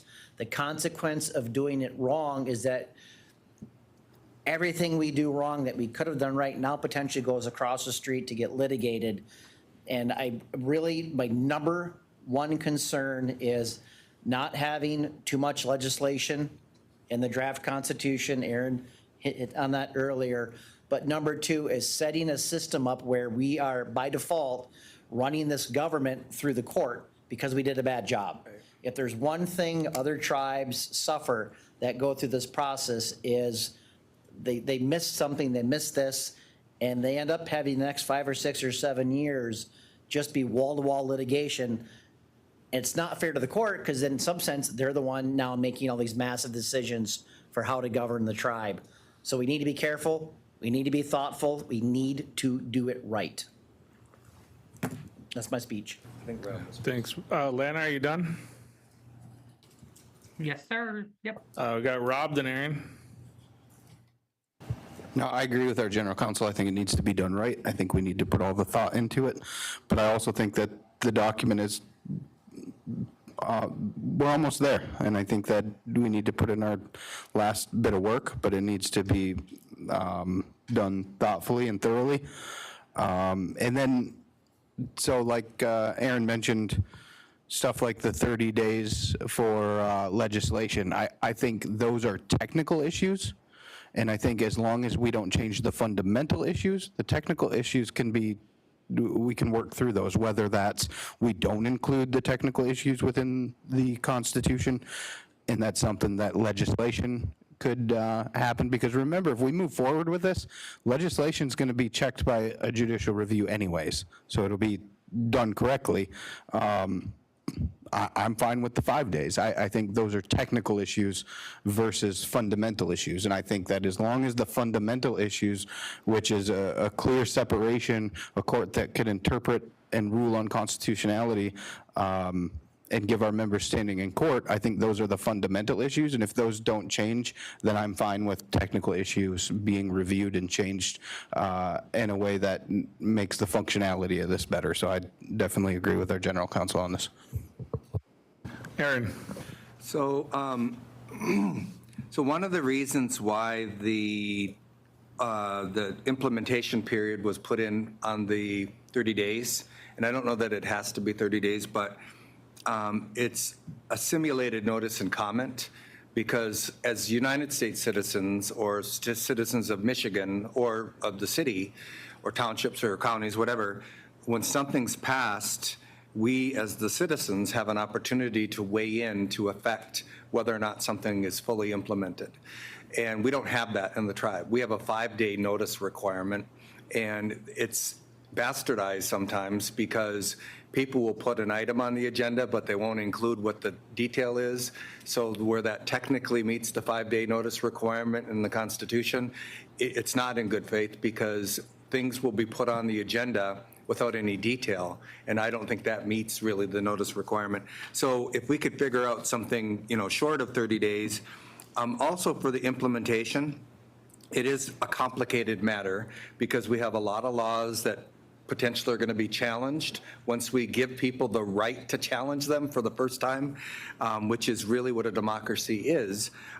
So I think we could establish and vote to establish an implementation period by which we review for constitutionality and not have to do that before we separate the powers, but that we have like a period of time where we're promulgating, in the Federal Registrar, we post regulations and then it's 6 months or sometimes it's longer than that. And then you gather all the input, you take the input, and then you promulgate what actually it's going to look like. And we could do that through this process, as long as it's consistent with the process and the separation of powers. So the only final thing I'll say, hopefully the final thing, is I think we should all feel good about this. I do think we're getting close. In the past, there were arguments that this is following the white way and we don't want to follow the white way. And that's by people who don't know our own traditions and our own beliefs. The draft for the separation of powers came from the Iroquois Confederacy, Great Law of Peace. They're Algonquin. We followed and traditionally followed that same belief structure, that no one branch, no one person should be all powerful. And that is our indigenous way. And so those people who make the counter argument are assimilated and they don't even realize it. By making counter arguments to going back to our original way. So going back to our original way is something that we should all feel good about. And so having a separation of powers.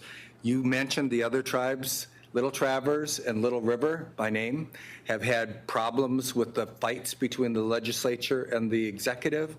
And it's because they didn't do a pause period or a implementation period. They went right to litigation because Just 1 hour. they were never a IRA constitution, so they didn't know how to.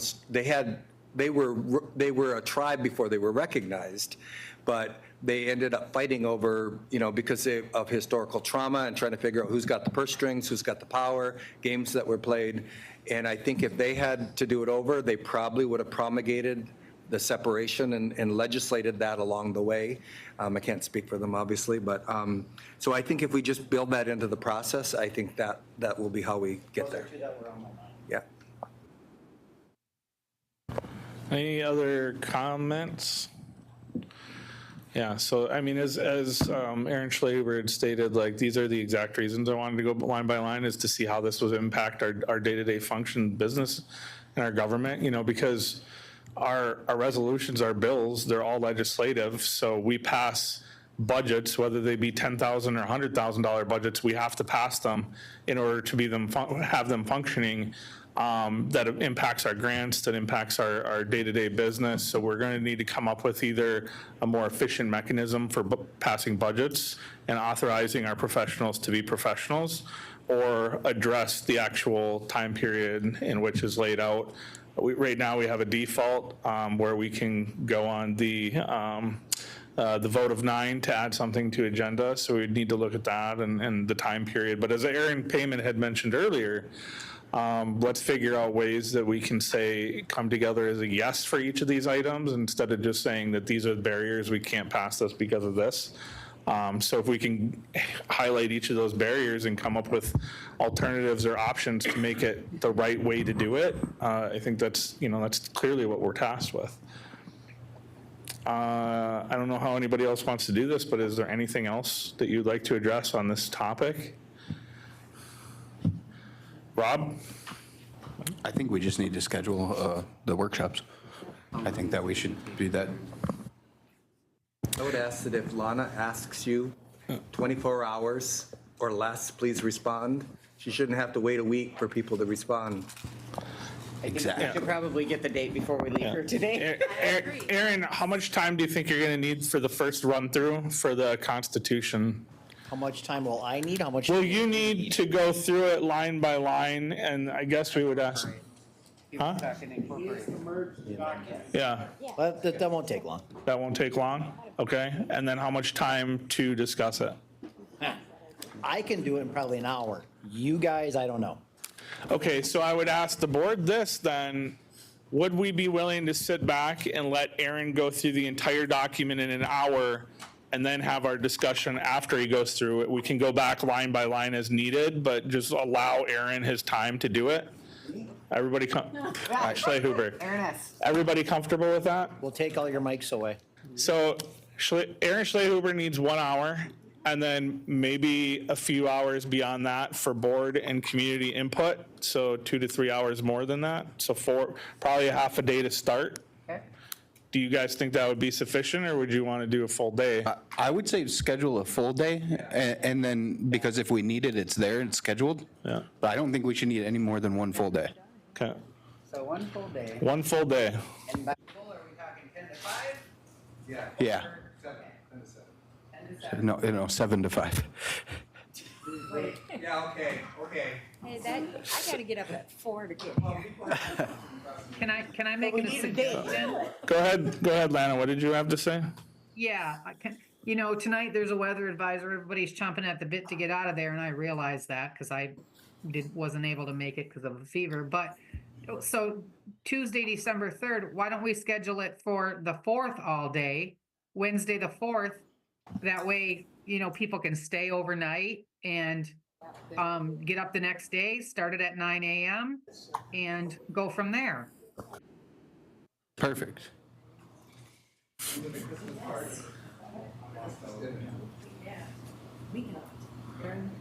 I mean, that's just my suggestion, and it's a Wednesday. We don't have anything in our calendar. I know that other people may, because there's other things for sure, but, and then the chairman's not here, so this is gonna be based on he needs to be at the table, because, when we make big plans moving forward, if that doesn't meet his schedule, he has to have some input there so that we can all. So how about this? I'll throw this out. We cannot make a motion because we are not in an official board meeting. How about December 9th, Monday, December 9th? We have some traveling, just a couple, I guess. We have a couple traveling to Cincinnati. Cincinnati, and they'll be there for the 10th, and they're coming home on the 11th. Friday, December 6th has absolutely nothing on it for any of you unless you have something aside from what we track for you. Friday, December 6th. Sounds good. So, Can you be on Zoom? And yeah, I already told them, we cannot be in this room. We could do it via Zoom, but if you want members to be able to attend in person. What the 5th? What's the attendant person? yeah, elder stuff. Just for next week, Lana, we can't be in the Whitefish Point room after Tuesday because they're doing the microphone upgrade. I'm booked all day. So Joe will have to get all What's Monday? Yeah, we could. I can't do the 17th. What's the second, Monday? And then the 14th, the cakes, we got the kids' Christmas. The 9th is when people are traveling to Cincinnati for the oral arguments on the 10th. 13th. Yeah. How about let's do this the right way on Friday the 13th? Let's do it. We're all good on that, too. Everybody will be back on That's Friday the our Bethel 13th. Christmas party. Oh, we don't have that in our calendar. What time is that? Oh, well, I'm getting it there, Lana. Oh, okay, sorry. I thought they sent them all to us, Lana. Okay, I mean, you can have a 6. I'll try to join one. what time is your party on the 13th, Lana? What about 3 o'clock? What Three. about a week from today, Monday, the 2nd? That way we can be in this room? We have a full day workshop that day already. We have full days Monday and Tuesday already. Yep, On Monday? yep. Yep. Should be in your calendar. Oh, we do. It is in my calendar. Yeah. Kim just agreed to just join virtually on Friday the 6th. You should. Was that for sure? Join Zoom when I Okay. Did you check the chairman's schedule? I did not. Yeah, will you Yep. please check the chairman's schedule? So everybody else is good with Friday the 6th as long as Austin's schedule is clear for that day? Okay, It sounds like it's a yes. okay. And are you guys okay with, if we're gonna do Zoom, we can try to do it from one of the meeting rooms here, but we can also do it at administration. There is limited space for audience, but you still have room for an audience. Yep, probably. You know.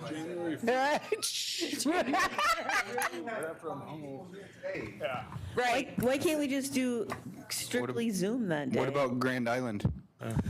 I don't know what their Zoom capability.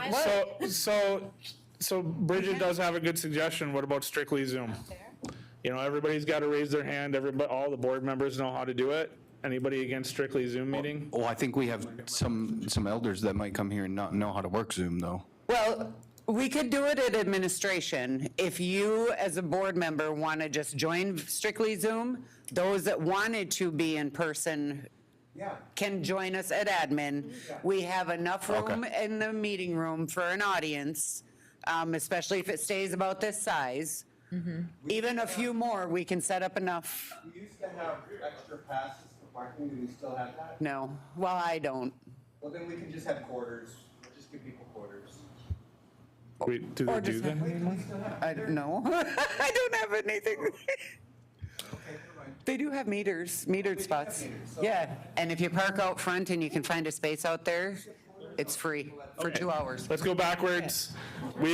Pending the chair's schedule, we've agreed to Friday, December 6th for an all-day workshop. We're going to start it off uninterrupted for general counsel to give his overview, and then we'll get into 10 a.m. Start time 10 a.m. Then we'll get into discussion line by line with board members and membership. Is that the structure that you guys would all like to see? What I would like to see, personally, let's make sure that Rob's specific amendment, everything that we're going to be addressing, gets put online for everybody to view. Not the full thing, but like highlighted the amendment that we're discussing. So just Yeah, but we want it right on the front. This is what we're discussing. Just A. Okay, Lori? I'll send that to Jen tomorrow. Please speak into the microphone because there's still people online.